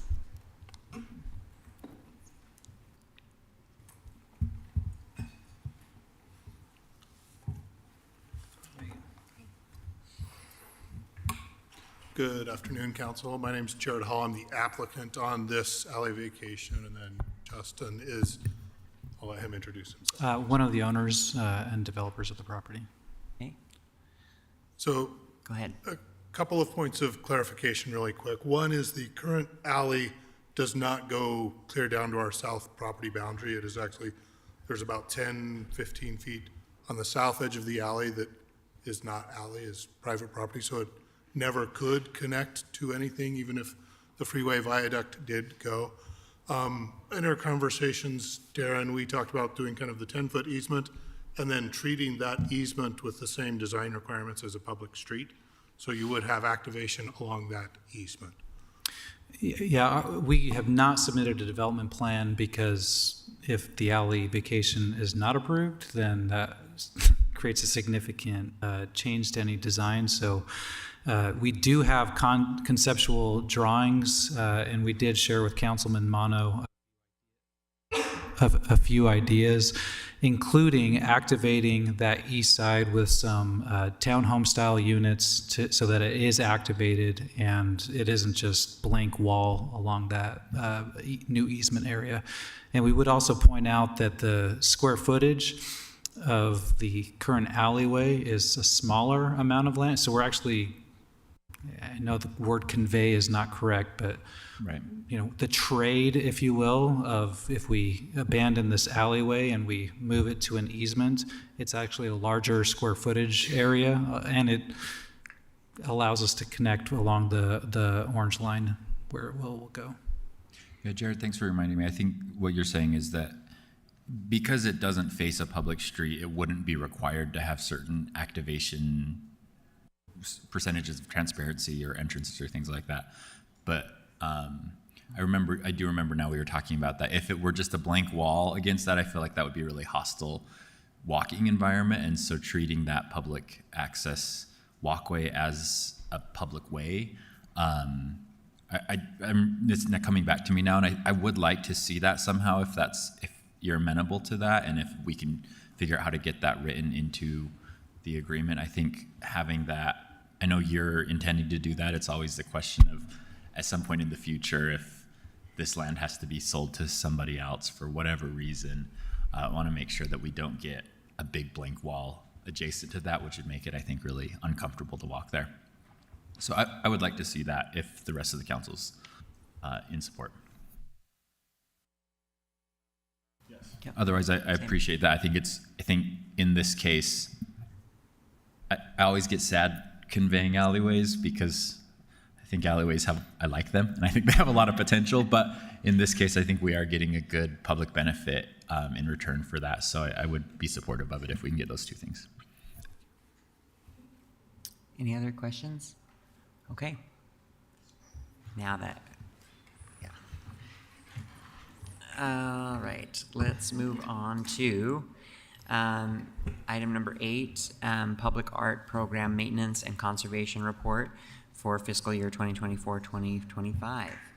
At the table, we have Sylvia Richards from City Council Office and Renato Olmedo Gonzalez from the Economic Development Department, and Felicia. You're not on my agenda, but Felicia Baca. Thank you, Mr. Chair. As required by ordinance, the Arts Council Division is here to provide the council with its annual report estimating the maintenance and conservation costs for the city's public art collection, including recommendations for deaccession. And Renato Olmedo Gonzalez, Economic Development Manager, is here to give that report. And as you recognized, Felicia Baca is also here, the Director of the Arts Division, and as well as Lorena Rifo Jensen is, sorry. Well, anyway, we'll turn the time over to Renato, please. Hi. We first just want to say thank you so much for the additional allocation to CIP Public Art funding this year, and for recognizing the public demand and the expansiveness of the program. So we really appreciate that. And I also want to thank our partners in public lands who dedicate really significant funding of CIP as well to the restoration of artworks. We also just want to express gratitude for the CIP funding for the Art Barn, which has been an art center since 1931 and is part of our maintenance efforts. So each year with the annual budget adoption with CIP, we're required to send this transmittal to all of you outlining our plan for maintenance for the next fiscal year. This was transmitted in November, and so this work is actually undergoing bidding and is already underway. But we came here to present sort of the details of this to you and show you some highlights from last year as well. The ordinance recommends 10 to 20% of the total 1.5% of art to be designated into a maintenance fund. This is a relatively new mechanism we have in ordinance, and there's not a surplus of maintenance funds built up, so we recommend the full 20% had been dedicated into the maintenance fund as we move through the works. Hello, thank you so much for giving us the opportunity to provide this update for you. As we continue to work through the maintenance needs of our public art collection, we take into account a condition report that we commissioned in 2020 that tells us the status of all of our public art individual objects and gives them a ranking. We continue to work through the ranking, taking into account or addressing the works that need the most work first and working all the way down. Our repairs really change from complete refabrication of some artworks all the way down to just simple cleaning and waxing bronze sculptures. The In your package, you will have a full breakdown of all the artworks that I'll be addressing, or some of the artworks we'll be addressing today. But we also include some of the DX sessions that we do from our collection. Our public artworks are well loved and they lived in the outside. So from time to time, we have to DX session some artworks, and this vary in scope. And most of them, they have a natural life, so we remove them. Also, some of them get stolen, and some of them, the cost for repairing them just exceeds the value of them. So we decide to DX session them. That's a pretty common practice with public art programs. So some additional considerations in our transmittal for future budgets are there in attachment C in the spreadsheet. There are a number of artworks, as Renato mentioned, that really exceed the value that it would be worth to repair those works of art. So we've outlined those. They have not been de-accessioned yet.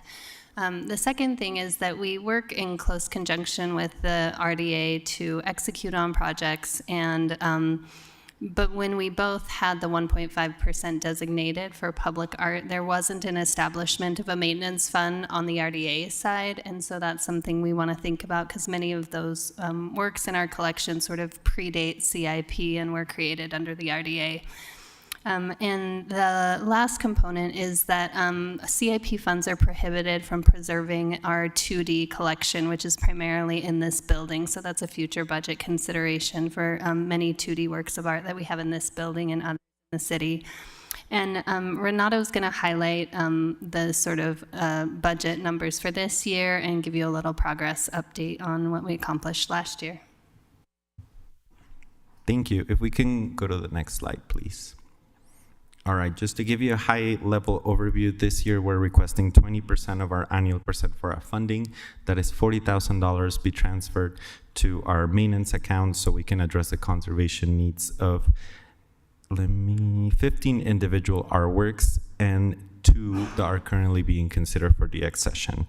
Additionally, Public Lands is assisting in our conservation efforts with a little bit over $33,000 to help us support and address our works in the International Peace Gardens.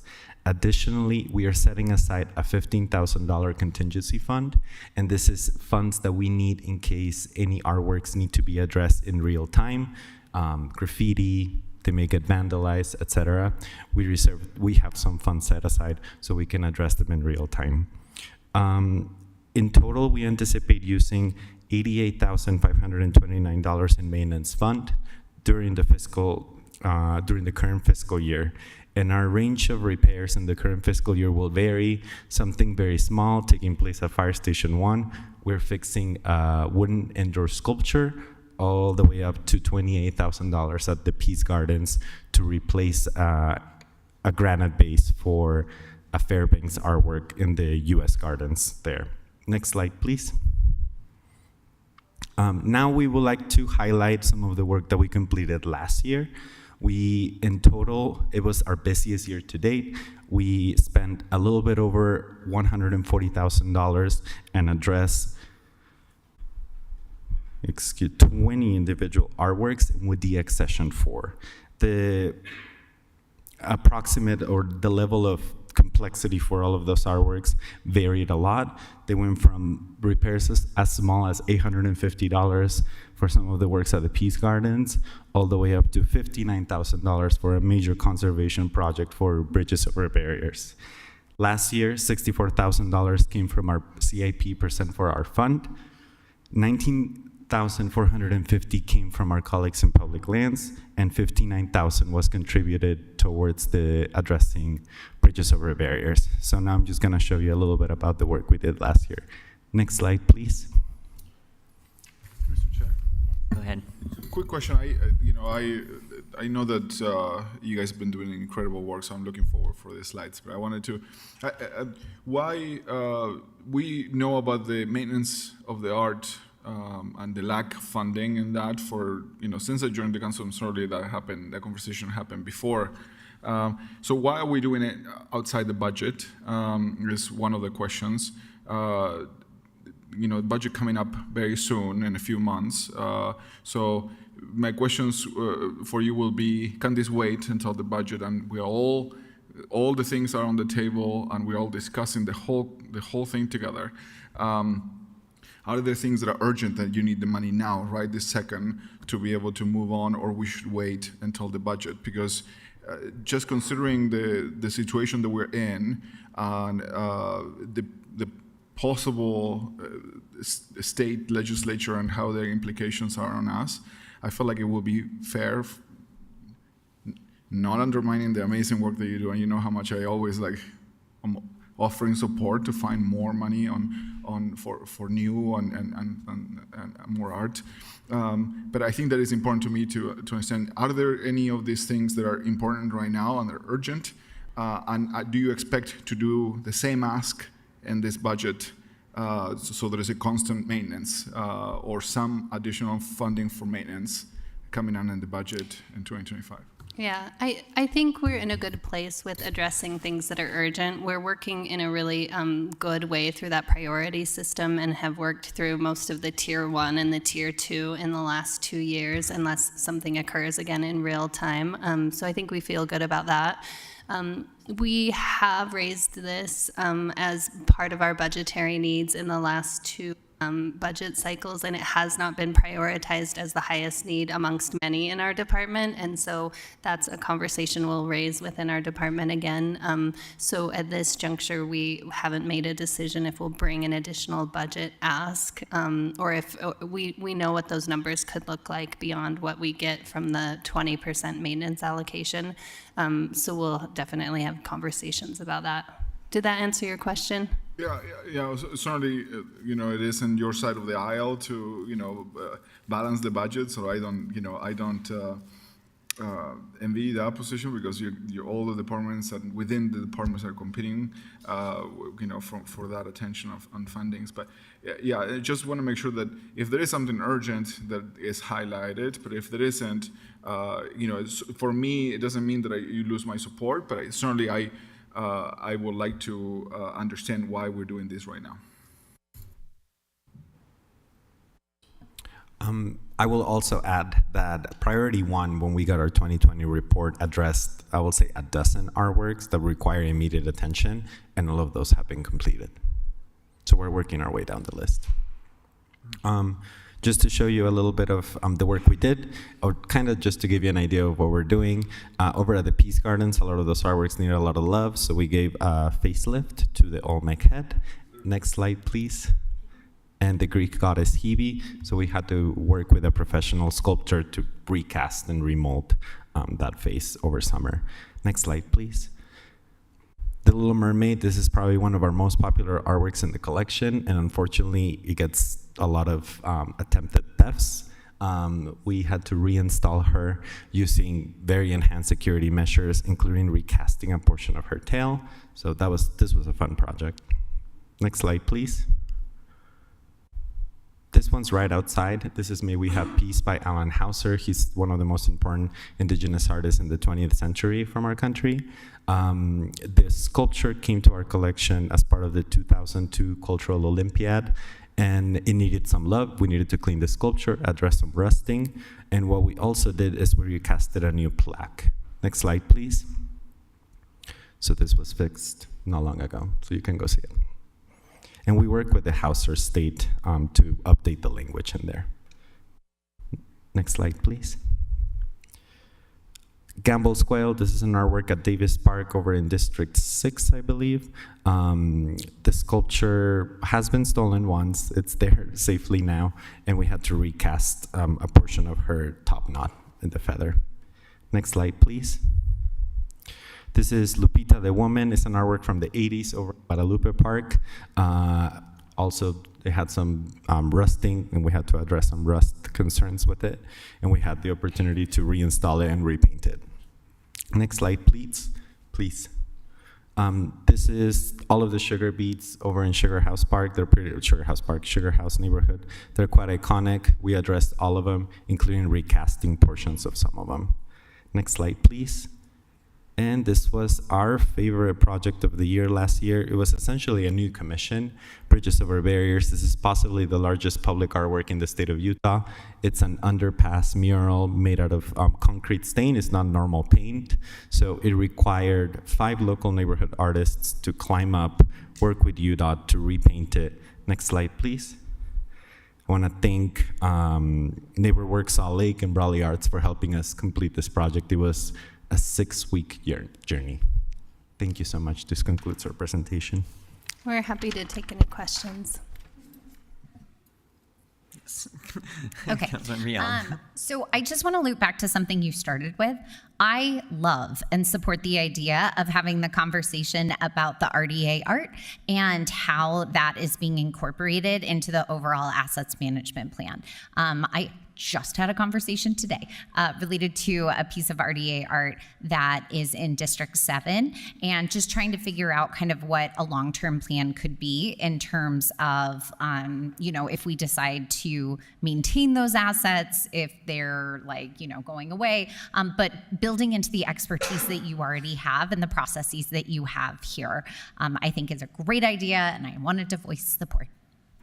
That's great. And I think those are next steps. We've been really busy building this maintenance fund and rehabbing our whole collections database the last couple years. But the next step, I really think, is working with the RDA to decide if we just want to formally acquire these into the city, establish a maintenance fund, and they have some great tools for private properties we work with them on as well. So we're really close partners, and I think we can take that next step. I concur, Councilmember Young. District 4 has a lot of RDA art assets. You may have seen the floating insects, for example, all over Fort South. They are in a decay, I would say, in a decaying substantive form. So I would be interested in that as well. I would like to see this, particularly since we just struck that as part of the deal for the entertainment district as well. I'd just like a regular practice for when we're proposing this iconic art, which, by the way, we don't get to decide if it's iconic. Only time and population get to decide it, but I get what we're aiming for. But as we're making these investments that we intend to become iconic, I would also just like to know, what does ongoing maintenance look like? I just want to budget for it and make the commitment to it like we would to a fleet vehicle or something like that, to make sure that if we're investing money, attempting to establish identity, that we are not going to be in danger of losing it or degrading it or not being able to rely on its presence. Will you help me understand, how do we, because obviously this is one of the things that you struggle the most, I mean the city, not you, the city struggles the most. We create these amazing pieces of art over the years, and then we don't maybe maintain them for many years, and many of them withstand maybe even decades of weather, and they eventually start falling apart. In ordinance, do we have any requirement as far as setting aside a fund for maintenance already, and is that adequate? Does your department have the knowledge to tell us, do we have to increase that over time? Some of the pieces may need additional and more expensive maintenance, and do we have to adapt and put more money aside for that? Yeah, that's a great question. So as I mentioned, we just established this maintenance fund about 3 years ago. So we're still kind of in a test period, and we had a little seed fund that was initially there outside of this 10 to 20%. So the fund exists. The seed funds are gone. As you can see, we're still drawing from the RDA, public lands for maintenance. So we do anticipate that this fund will probably not catch up and build a surplus, and we will have to make additional budget asks, especially to address the 2D collection, which is not addressed with CIP. We're also starting to contract with artists of much more national repute, and those cost more to maintain, and we want to continue that momentum for our city's visibility and the mentorship opportunities for artists, but those caliber of artists will come with works of art are more expensive. So we do think in the future that we probably will have to do a one-time ask to kind of replenish that seed fund. How much was that, the seed fund? It was, after we did the study, about $200,000. And now we're just back to the point where we're getting the 20% of the total CIP each year, so the 40,000. And as you can see, last year we did about 142,000 in repairs, and this year it will be 80 with our other partners. Councilmember Petro? I'd actually love to do a deeper dive with you all as well to understand when, you know, my personal proclivity is to take our arts dollars and invest them in our Utah arts scene. So I'd love to know guiding principles for when we're inviting in people who, instead of choosing a Utah artist, what's the guiding principle for when we don't? I'd like to know the guiding principle for when we choose to wholesale redo something like we did on the bridge versus when it's sprucing it up. But also I'd love to understand a little more of the nature of what the nonprofit, how it interacts with this. And, you know, I've been pressuring our library friends to start a Friends of the Salt Lake City Library to make sure that we're leveraging as much as we can. And, you know, I'm just not sure, like, are private donors not into maintenance? Is it for new stuff? You know, like, I would love to understand more about that. So would it be possible for me to come and visit you and have a learning day with you? Yeah, we're happy to follow up on that. And we, there are cities that do privately funded, more for the public art, less for the maintenance. That's really a resource of having a fundraiser potentially, but we do have a whole guiding set of criteria, and some, we're primarily local artists, but there are real important benefits to hiring national artists and making sure our artists can get opportunities in states as well. So we definitely have criteria and rubric that the Art Design Board has that we can share with you. Thank you. Okay. I don't think we have any other questions. Thank you. Thank you. Okay, let's move on to, yeah, we're gonna move the item number 9, the training, to the end. So we're gonna skip that for now and go to library budget amendment number 1. And with us, we have Austin Kimmel from Council Office, Mary Beth Thompson, Chief Financial Officer, and Greg Cleary, the Budget Director. And then, of course, we have Noah from the library. Yes. Oh, that's okay. All right, thank you, council members. Library staff is here to present its request to reallocate $190,000 of its budget so it can be used for the main library roof renovation project. Staff has indicated that this will be their last request to finish up that renovation project. The proposed amendment would not result in an overall increase in the library's budget, but it would be a transfer of funds from unused employee benefits funds to capital project funds. There's no staff report for this item. However, library staff helped answer a few clarifying questions on this request, and that additional information was sent to your emails last Thursday. Public hearing for this budget amendment is tentatively scheduled for Tuesday, January 21st, with potential action scheduled for February 4th. And with that, I will now turn it over to Noah and Tyler. Thanks, Austin. Thank you, Council, for giving us this opportunity to give you a brief update on the status of our roof renovations at the main library, and to present the budget amendment that Austin mentioned for your consideration. We are very, very proud of being in the position of stewarding this important asset for the city, along with all of our other library locations. So we do have a couple slides to give you a little bit of context and reminders related to the entire project that we've been up to with the roof renovation. So next slide, please.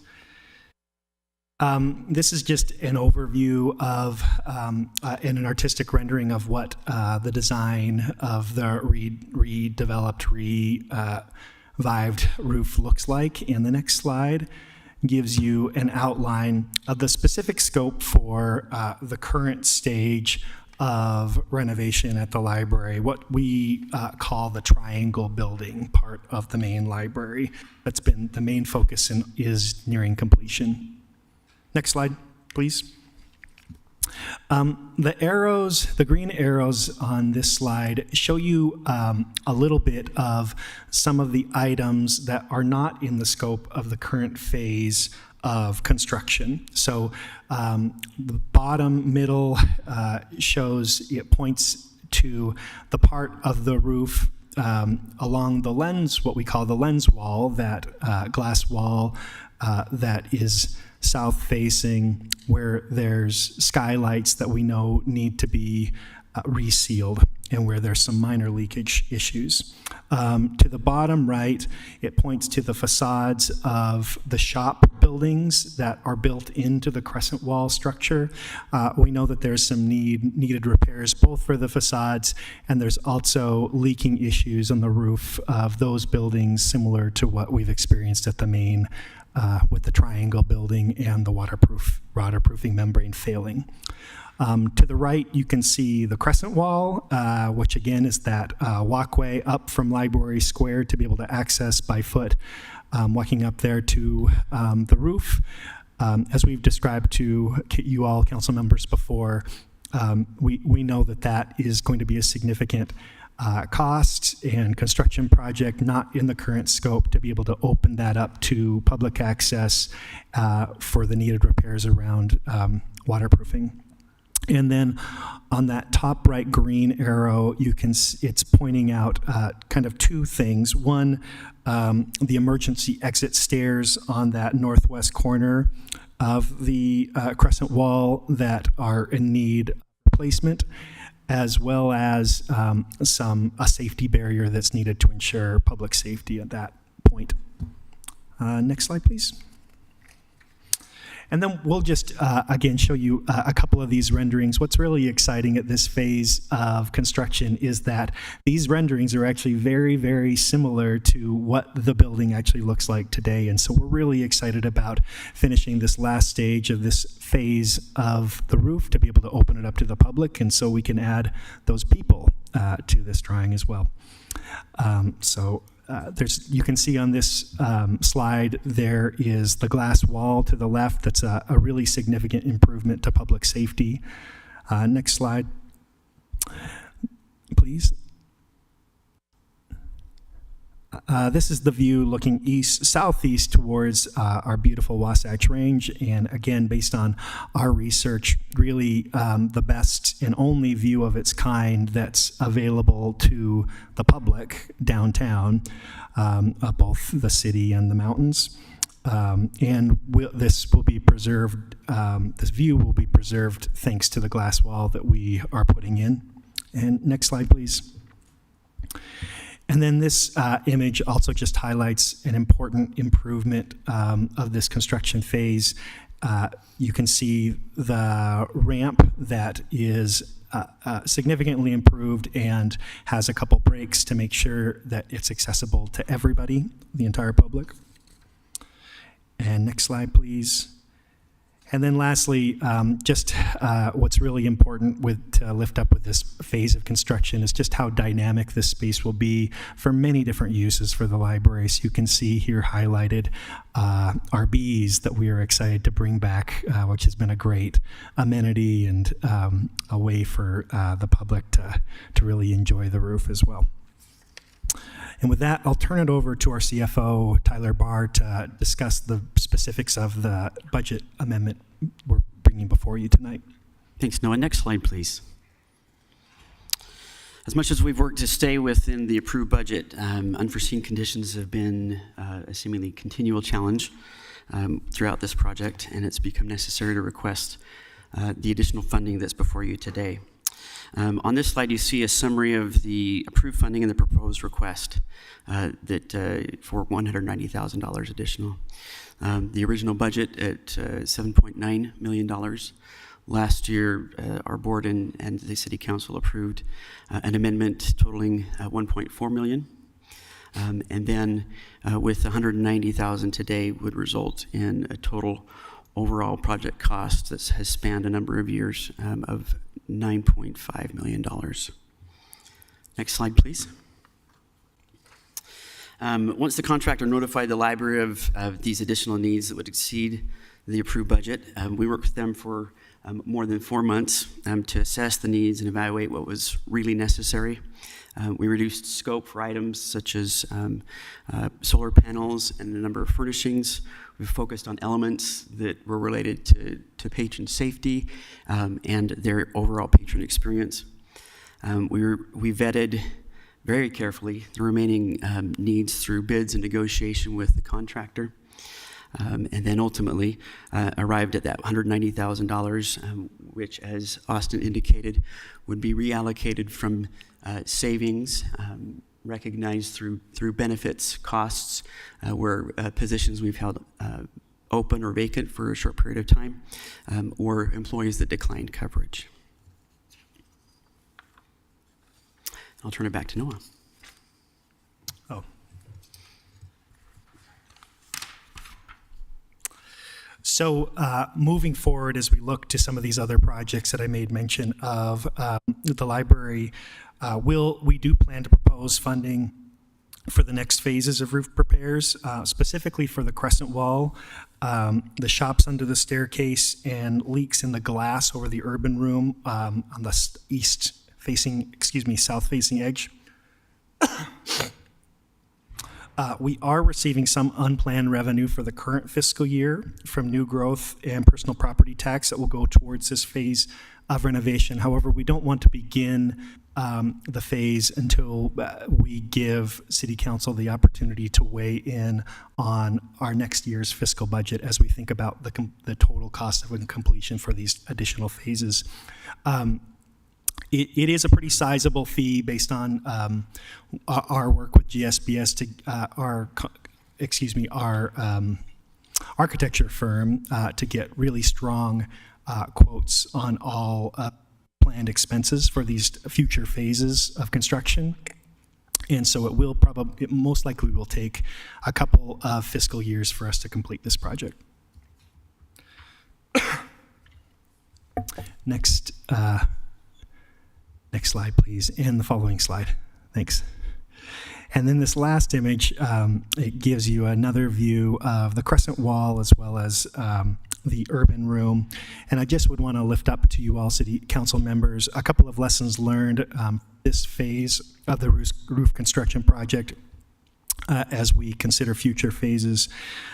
As I mentioned, we have already worked with our architecture firm to obtain detailed cost estimates up front. And secondly, we've learned from this past project that we really cannot rely on the original design schematics. These proved to be quite inaccurate with the triangle building roof. And secondly, one of the key learnings and challenges of this initial phase of construction had to do with the amount of turnover that the library experienced throughout the phase. Both Tyler, our CFO, myself, the library CEO, and our director of facilities, and we feel very confident that that kind of turnover will not exist for us to be able to complete future phases of the roof reconstruction. And next slide. With that, we again thank you for the opportunity to present this budget request to you all, and welcome any questions that you have for Tyler and I. Councilmember Young. Thank you. So one piece, I love this, and I want to make sure that we are looking at the one-time reduction related to the employee benefits piece, not an ongoing potential revenue source in the future. I know that benefits are one of those where they can kind of make or break our ability to get talent.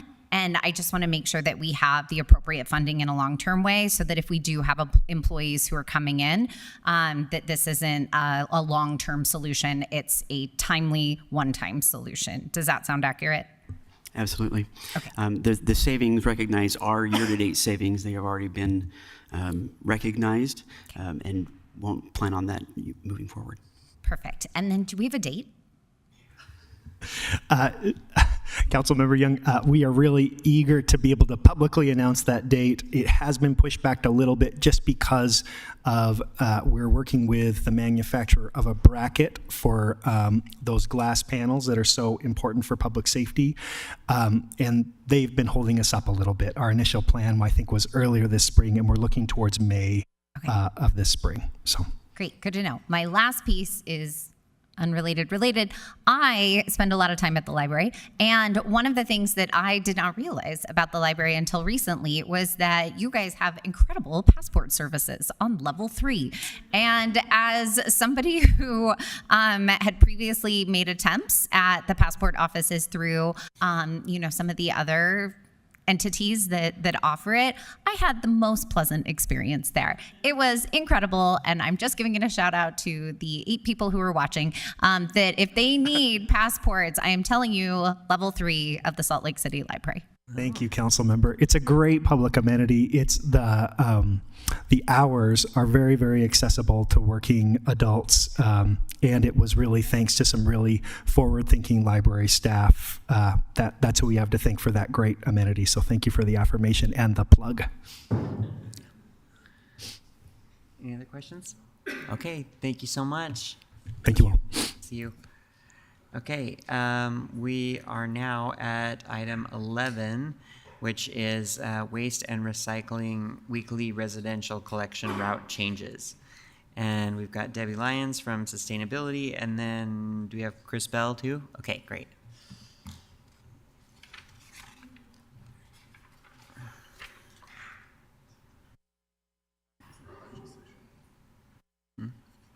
Just.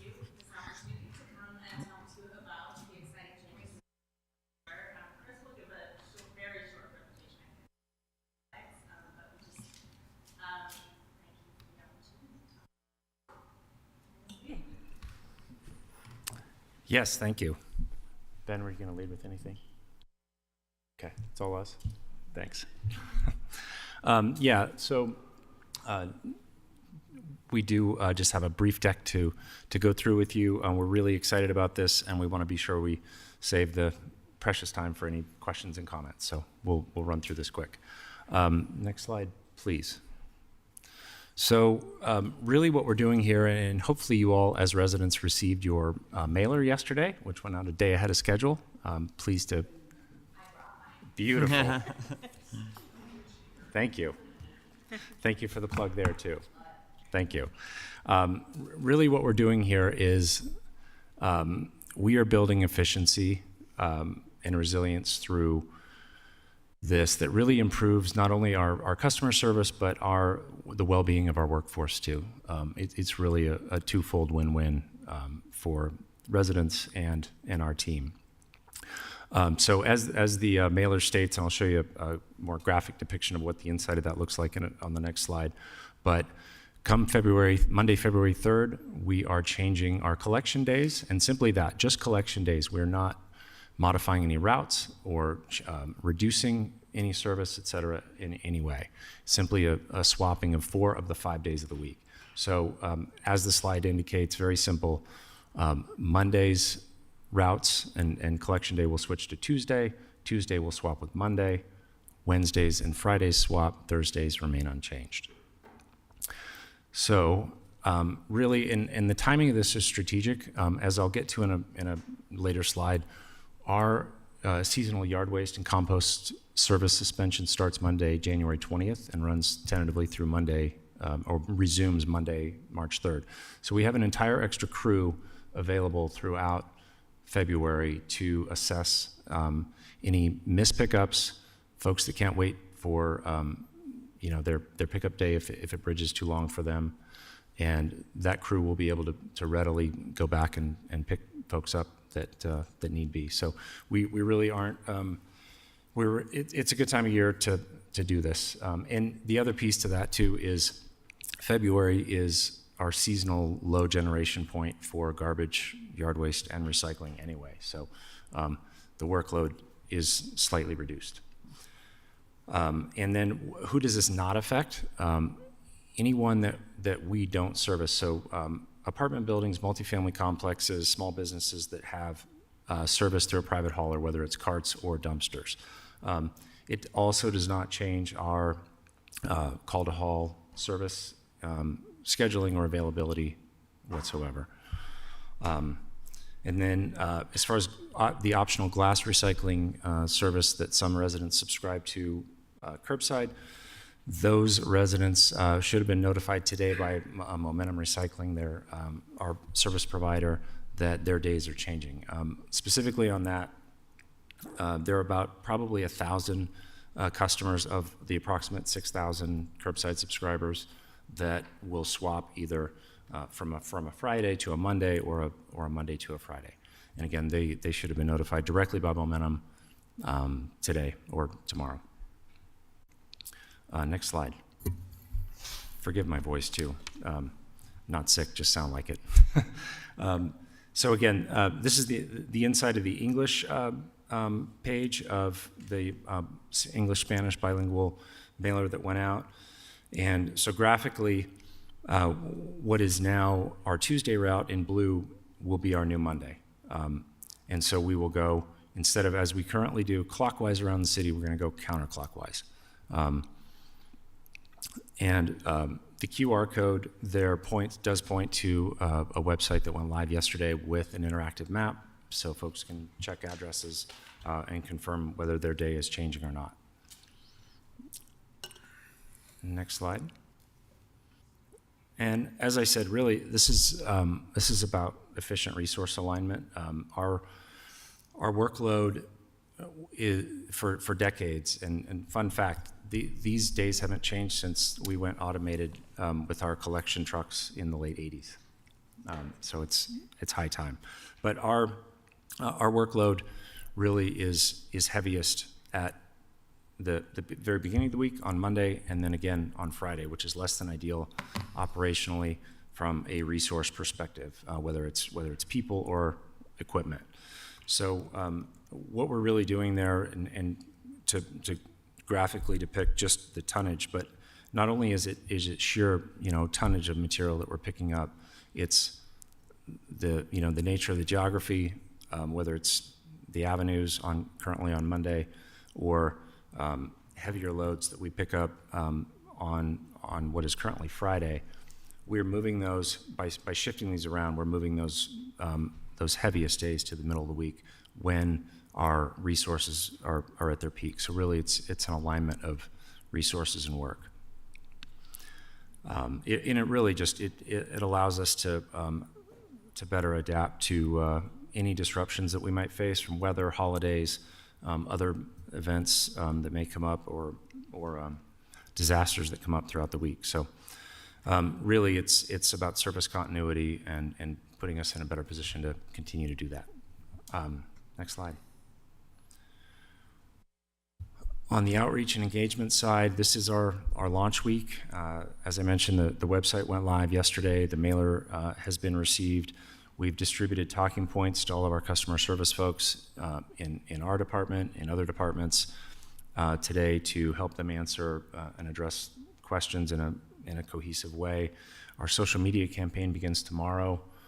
And then again, as I mentioned, and then we do have a press release slated to tentatively drop on Thursday. The yard waste suspension, again, starting Monday, January 20th, that puts our crews in a good position to be really, really responsive to any missed pickups, et cetera. I did fail to mention this. We do have a companion tag that will be affixed to all residents' garbage containers starting this Thursday or Friday and throughout January. So folks will receive this information directly on their can as well. Will you repeat that again? You're going to be tagging some of the containers? Yes, we will have a bilingual English-Spanish two-sided card directly affixed to every garbage container starting this Friday. I was going to ask you about that. So great, I love it. Handled. Yeah, the other thing I would just mention quick is I'm meeting with the Salt Lake Community Network on January 16th to get the message out to heads of community councils and make ourselves available to go meet with them or answer any questions directly as well. So with that, any questions? Thanks. Councilor Berkeley. Thank you for answering a question that I had and that I didn't tell you. So thank you for doing all that work.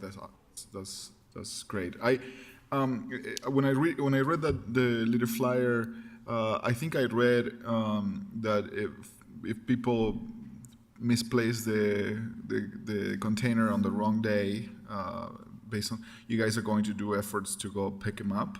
My question to you will be, and I appreciate that, but at the same time, I'm also like, I felt like we're doing everything in our due diligence to communicate for a while with all the neighbors.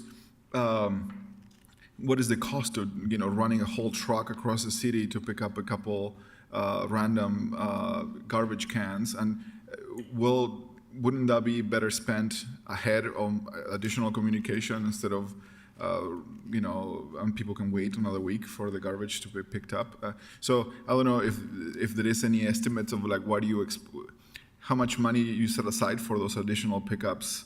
If a third of the city, a tenth of the city call you out and said my garbage is out, are you going to send that many trucks across the city to go pick them up? Or, that's what I'm wondering how you're going to manage that. Yeah, good question. So invariably, as much as we may choose to spend up front with communication, folks are going to be confused or miss or just forget or not just physically not be able to wait for their next pickup day. So any amount of trucks that we send out to address those will be routed really efficiently.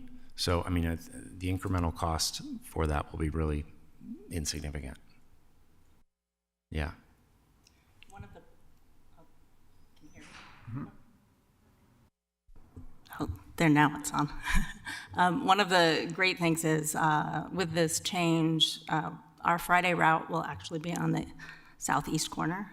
And so that was purposeful so that any missed pickups, even ongoing after this changeover, we can sweep the city efficiently as they drive back to the yard on the west side. So that's part of the efficiency measure. Thank you. Yep, that is part of the design. Petro? I literally pulled up the Rose Park community page while you were talking, and we have 45 comments, and none of them are complaining, and everyone is saying thank you. I think your outreach is going so well, and I think during COVID, the fixing things to the garbage cans was the single most effective way to make sure things got directly to people. So thank you. I think it's fantastic. Thank you. Yeah, and we began receiving calls immediately yesterday, and mostly positive, and if not positive, simply just inquiring and interested and supportive. So thank you. I'm personally happy not to have to put it out on Friday because I hate putting it out on Friday. I'm filling up the next day with all my yard waste. I'll still forget on Wednesday, but. Okay, any others? All right, great. Thank you so much. Thank you all. Next, we have advice and consent of the Chief Human Resources Officer, David Buchanan. I'm late.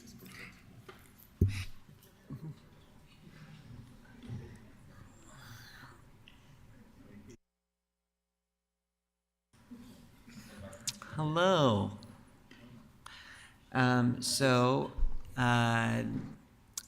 This is your time to tell us a little bit about yourself and what you think that you can bring to this position, and any questions that any council members have in order to confirm you as the new department director. Great. Well, I'll give you a little background. Prior to joining the city, I worked in the private sector, primarily in the wireless technology space. I worked with a company that started here in Utah. They probably had 40 some odd stores. We eventually were purchased by GameStop, and we grew those 40 stores to 1,500 with over 7,500 employees. I was responsible for the HR function of that, what became known as the technology division of GameStop. During that time frame, had responsibility to work with benefits, compensation, recruitment, learning and development, employee relations, really all aspects of HR. I was the liaison between our division and the GameStop executive team. And I think during that time frame, it really gave me an opportunity to learn a lot of different aspects of HR.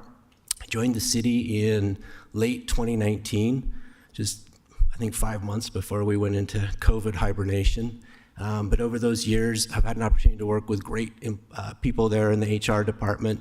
Prior to this opportunity, I was the deputy director for a year or so, and then when Deb announced her retirement, thought through this process and had the chance to go through the interviews with different people here, and just I'm really excited to take this opportunity and hopefully merge that experience and knowledge into something that can help the city. Well, I, for one, am super excited for you, David. And can I just say, with HR, it's something that's overlooked, but it's such an essential pillar to the city operations, especially as we have an evolving workforce, a younger workforce, and a workforce that's trying to find sustainable means and, quite frankly, be equipped with proper payment to live sustainably in this city, to be a part of it and to invest in it. So I'm very excited. I hope to see more implementation SaaS technologies in our human resources as well as we develop other operations. So I myself see this as a necessary means to evolve our city operations, something we don't think about often, but how we deploy and empower our employees is going to be critical as we evolve into a smart city. So thank you. Thank you. Any other questions? Wow. Okay, you're off the hook. Oh, wow. Yeah. Thank you. That's a late Christmas present. Thank you. Yes. Okay. All right. Thank you so much. Appreciate it. Thank you. Bye-bye. Congratulations, too. Thank you. Yes. So you'll be confirmed at the formal meeting. We'll place you on our consent agenda or on our new business agenda. You need not be present to win, but you're welcome to come anytime. So thanks so much. Okay. Yes.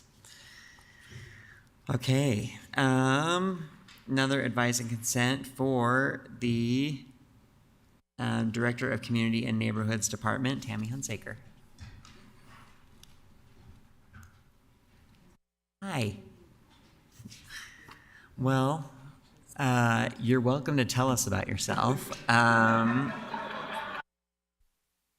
But, you know, maybe you speak to the two viewers. No. Okay, am I on now? Hi, everyone. Good evening. Tammy Hunsaker.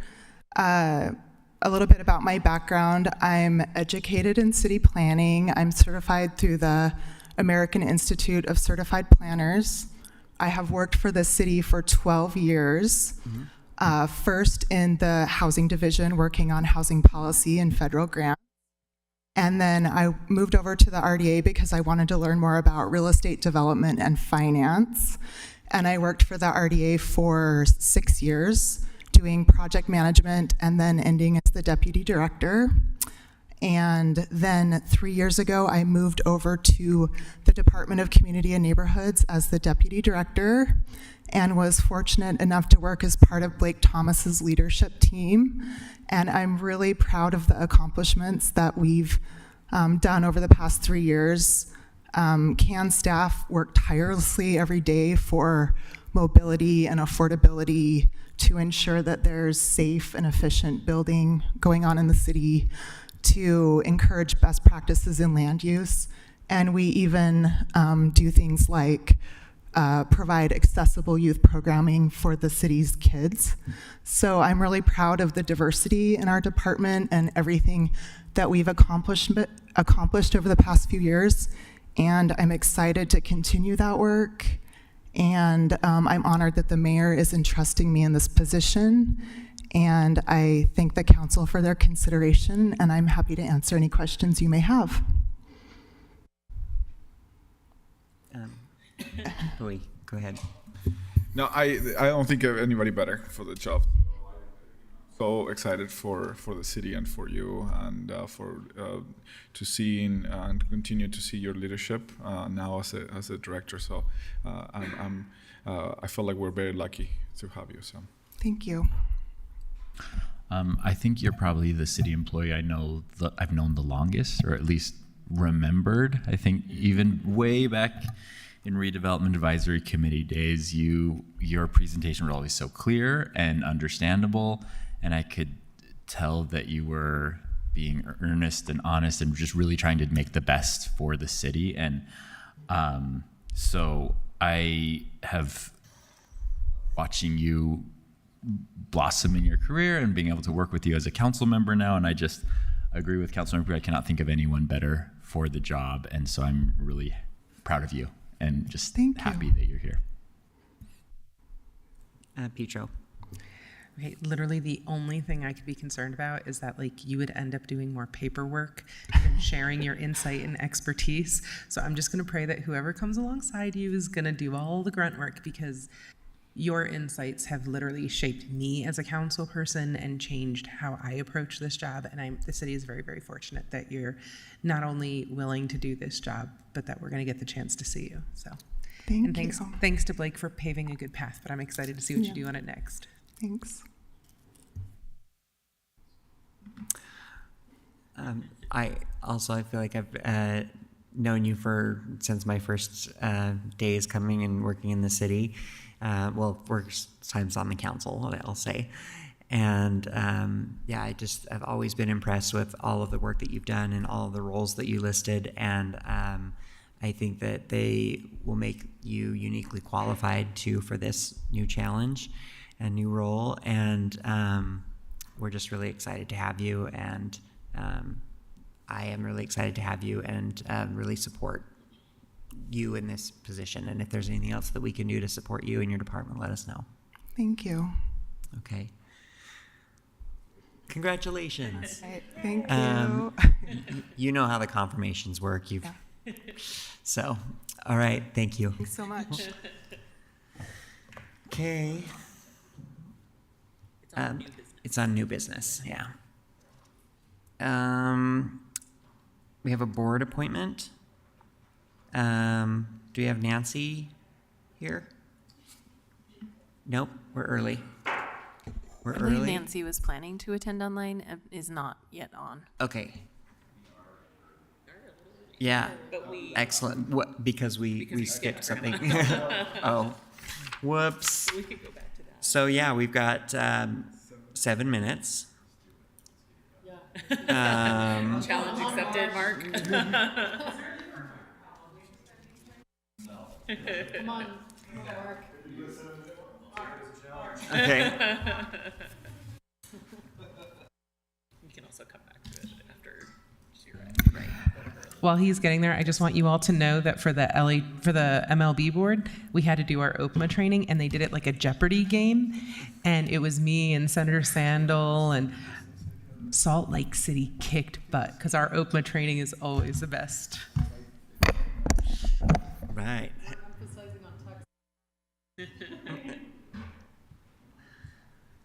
Okay, let's do it. Are we doing the Gramma portion first or the OPMA? Gramma's just the written, so. Okay. Which one's faster, you think? Faster would be the Gramma presentation, I bet. Let's do Gramma. Let's do Gramma first. Is your mic on? I think it is. There we are. So I'm Keith Reynolds. I'm the Deputy City Recorder. The Gramma portion's mostly just the written version, but if you have any questions, I'd be happy to answer any of them. It's a brief overview, I guess. Yeah. We stayed pretty steady with Gramma requests last year, a little over 15,000. That's about how many we have every year. Yes, so we have a lot. The statistics are in there towards the end. We had 26 appeals, which is about standard for us too. It's mostly police ones, right? Mm-hmm. Okay. Yeah.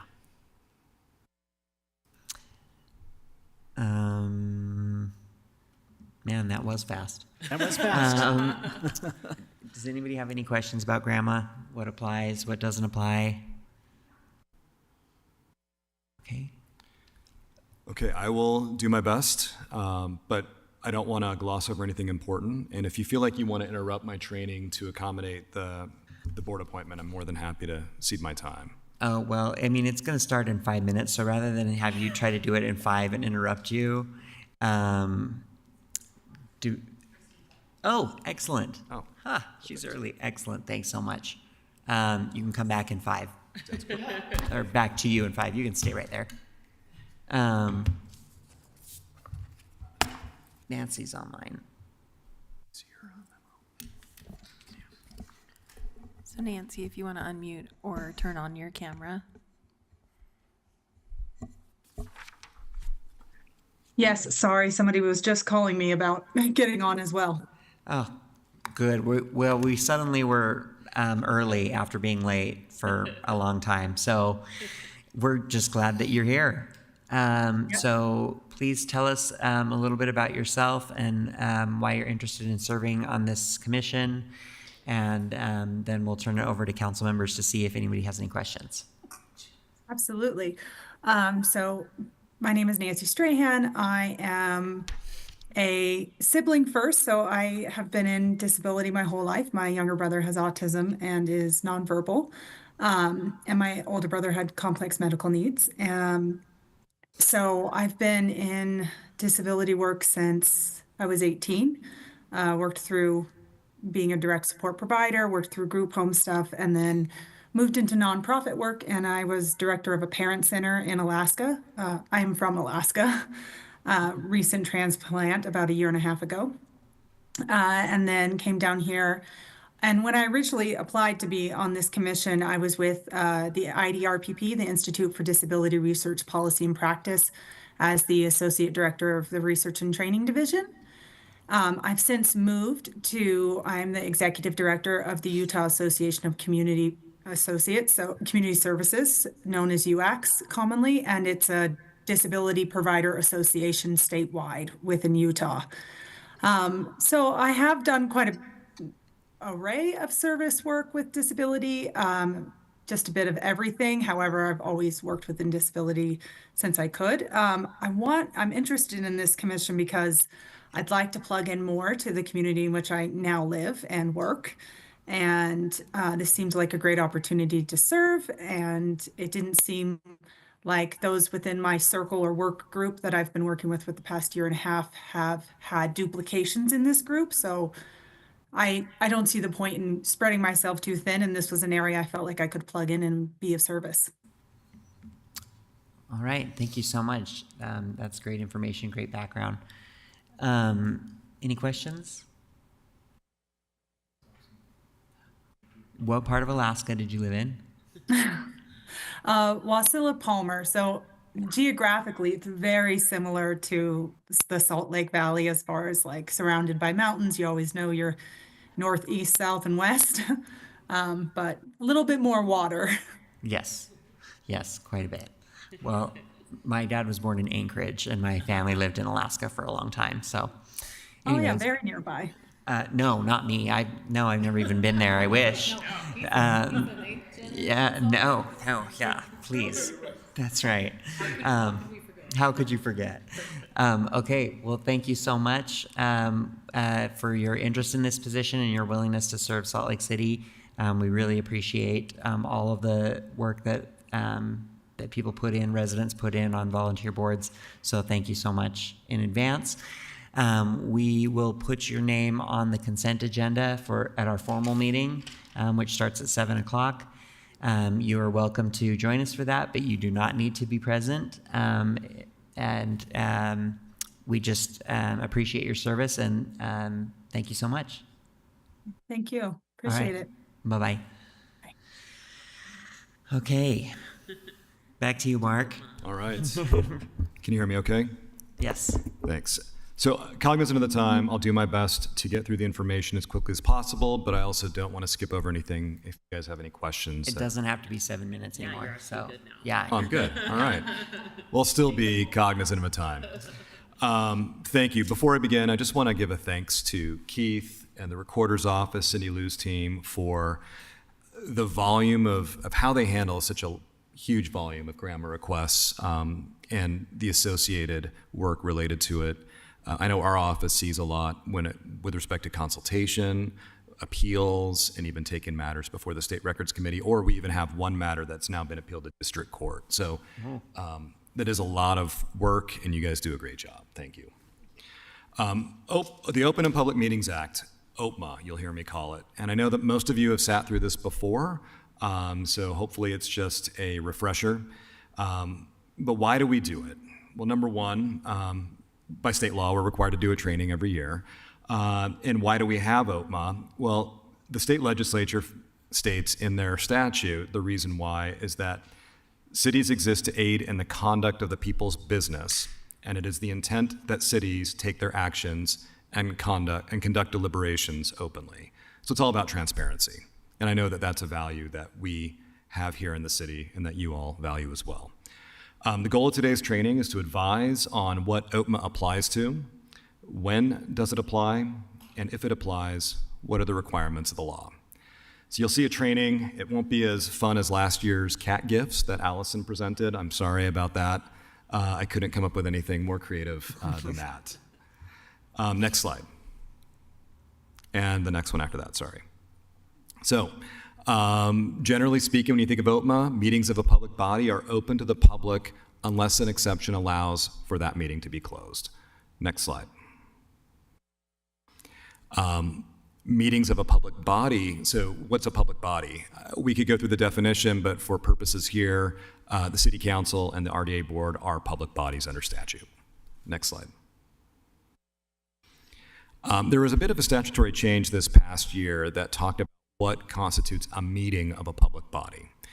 So you'll see on the right side, the statutory definition requirements are that it must be a gathering of a quorum of the public body, that it is properly convened by someone with authority to call the meeting, and the meeting must be for the express purpose of acting as a public body to 1, receive comments, or 2, deliberate about a relevant matter, or 3, take action on a relevant matter. Next slide. So, which gatherings are subject to the Open and Public Meetings Act? On the left, you can see the ones that are electronic meetings, retreats, workshops, field trips. On the right, these are not chance meetings or gatherings, social gatherings, or when you don't have a quorum. I think our advice on situations where there might be a chance meeting where there is a quorum of you, like at a holiday party, our advice would still be that you should avoid discussion or deliberation on those topics where you might have to take action. Next slide. Transparency to the public. Next slide. So the next slides are about notice. What kind of notice is required? Every meeting must have a public notice, no less than 24 hours notice, and that notice must include an agenda, a date, a time, and a place. Next slide. We must also have public notice of our annual meeting schedule. That allows people to sort of plan on when they want to attend your meetings. And again, those things must have date, time, and a place. And if you have a revision to that regular scheduled meeting, then you must post that as well. A one-off or an emergency meeting doesn't mean you have to change your annual scheduled meetings publication. But if you're deciding to add a regular third meeting or whatever, second meeting in a week or something like that. Next slide. Emergency meetings. You can't hold them unless you attempt to notify all members of the body, and a majority of members must approve a holding of the emergency meeting. As far as notice goes, you often won't have 24-hour notice in these kinds of situations, so you have to do the best notice practicable of the time, place, and the topics to be discussed in the emergency meeting. Final action can be taken at an emergency meeting if the topic is listed on the agenda. Next slide. What does that public notice look like? It's under Utah statute called a Class A notice. That means it must be posted on the Utah Public Notice website, I post on the RDA board website as well as the council website if it's a council meeting, and also post at a public location within the city that is reasonably likely to be seen by residents of the city. Next slide.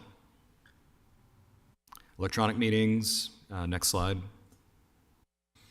So there are 2 types of electronic meetings. One's with an anchor location and one's without. If you have an electronic meeting with an anchor location, it's a place where the public can join an electronic meeting. But if you want one without an anchor location, you can only do it if you find that there is a health and safety risk to meet in person. And if all members of the public body are attending electronically, and a member of the public does not request an anchor location 12 hours before the meeting. So those are two different ways you can have an electronic meeting without an anchor location. Next slide.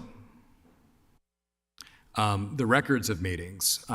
We'll talk about closed meetings in a minute, but I'll just sort of go through what is required. On the left, you see the records that are required for an open meeting. You must have a recording of the meeting.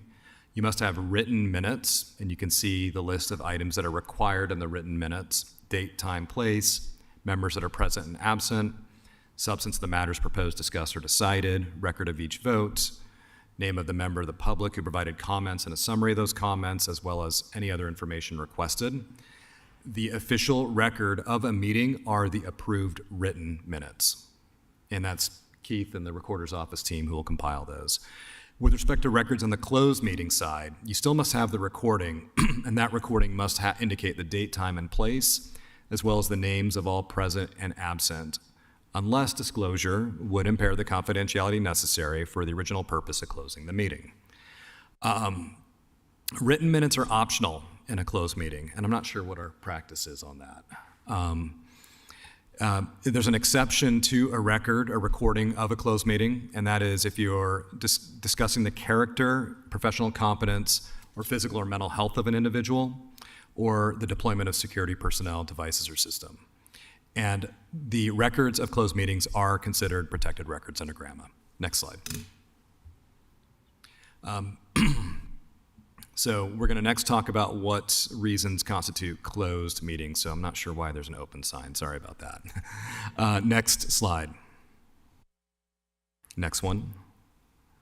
Thanks. Closed meetings. This list is not exhaustive under state code, but they tend to be the ones that at least I've seen in my experience here on why we might close a meeting. I don't want to read all through the list, but you can kind of see some of these things here. If you have any questions about it, let me know. The last one I'll add is advice of legal counsel, and that is one that's not in state code, but it is one that our office has consistently said is a proper reason for closing a meeting. Next slide.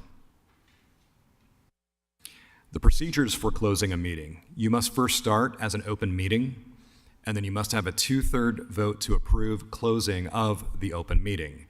And you must publicly announce and enter into minutes the reasons for closing the meeting, the location of the meeting, and a roll call vote by name. Next slide. Public comment and participation. Next slide. So public comment and participation can be either required under state law or city code requirements, or at the discretion of the chair. So where you see them in state law or city code requirements are instances when we have public hearings or when there might be a bond hearing, things like that. The other comments, so like our public comment period, would be at the discretion of the chair.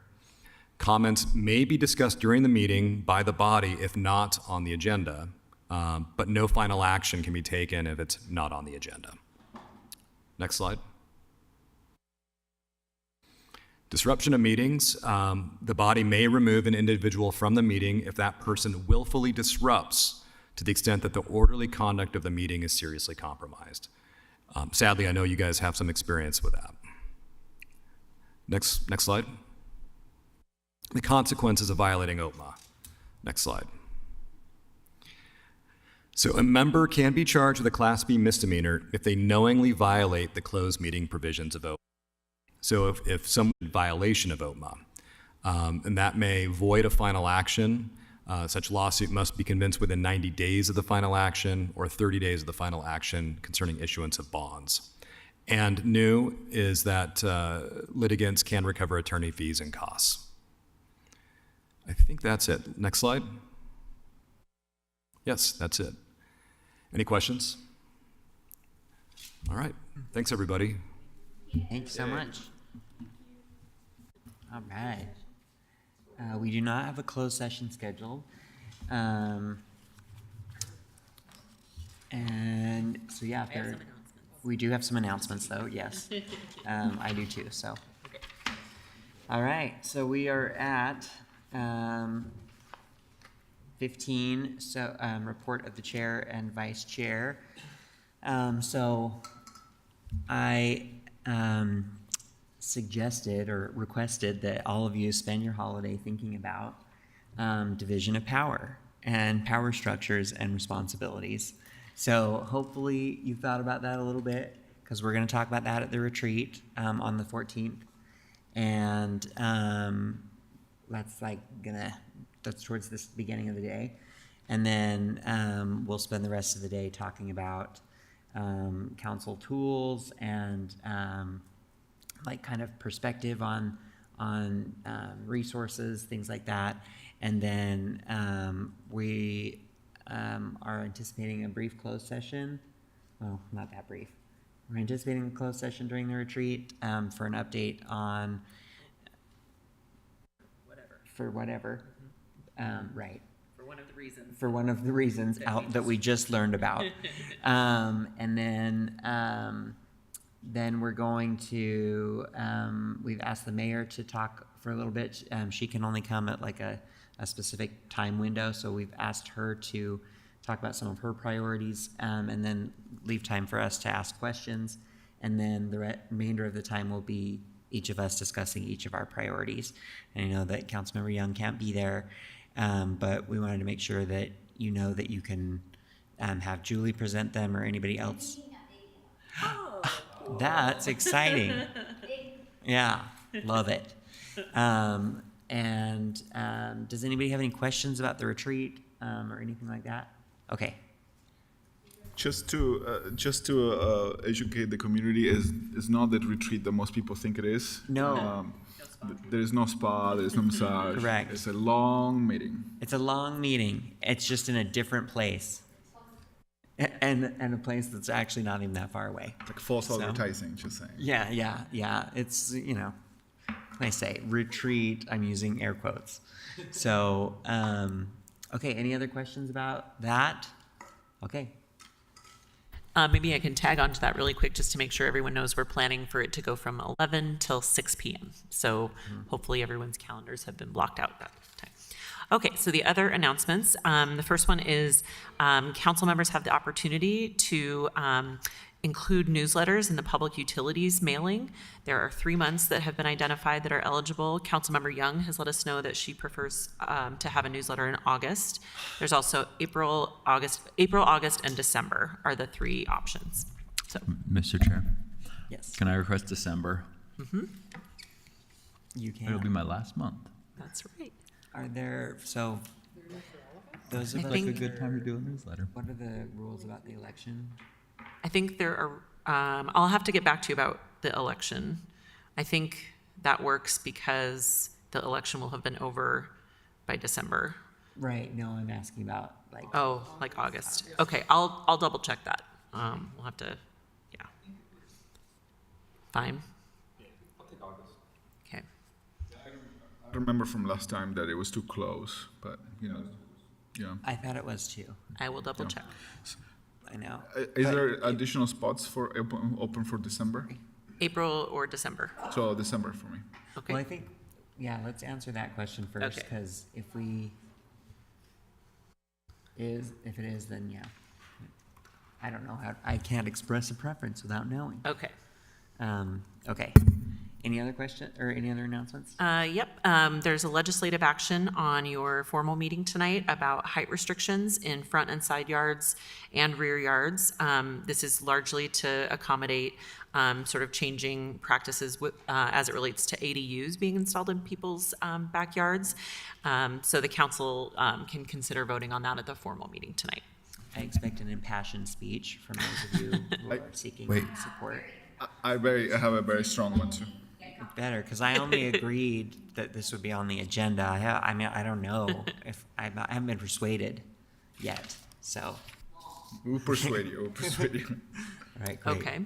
And then just a reminder. Oh, sorry. Go ahead. Perhaps a visual aid. Oh, excellent. Okay, great. Just a reminder to submit your financial disclosure to the recorder. Apparently 4 of you already have, so thank you. Oh gosh. What is that?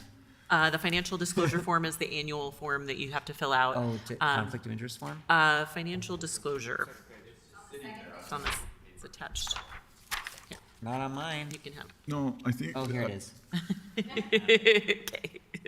Yeah, and there's even a Post-it. Oh, hi. More instructions. Okay. Great. Sorry. Okay. Lehu is confirming with Amber if it's too close to the election, but Lehu's recollection is that it might be. So sorry. Yeah. But we'll confirm and maybe get around to the council tonight once we confirm to check and see if other months work. So, okay. Although that might have been because we used to have a primary in August. Yeah. Which we don't anymore. Yeah. Well, until 26. We'll double check. Unless. Right. Yes. Okay. Okay. Any other? All right. Let's go eat. We have we only have 29 minutes for dinner, so sorry, everybody. We actually get a dinner. Yeah. We're adjourned. So yeah, we're adjourned. We'll reconvene at 7 in our formal meeting. Thanks, everyone.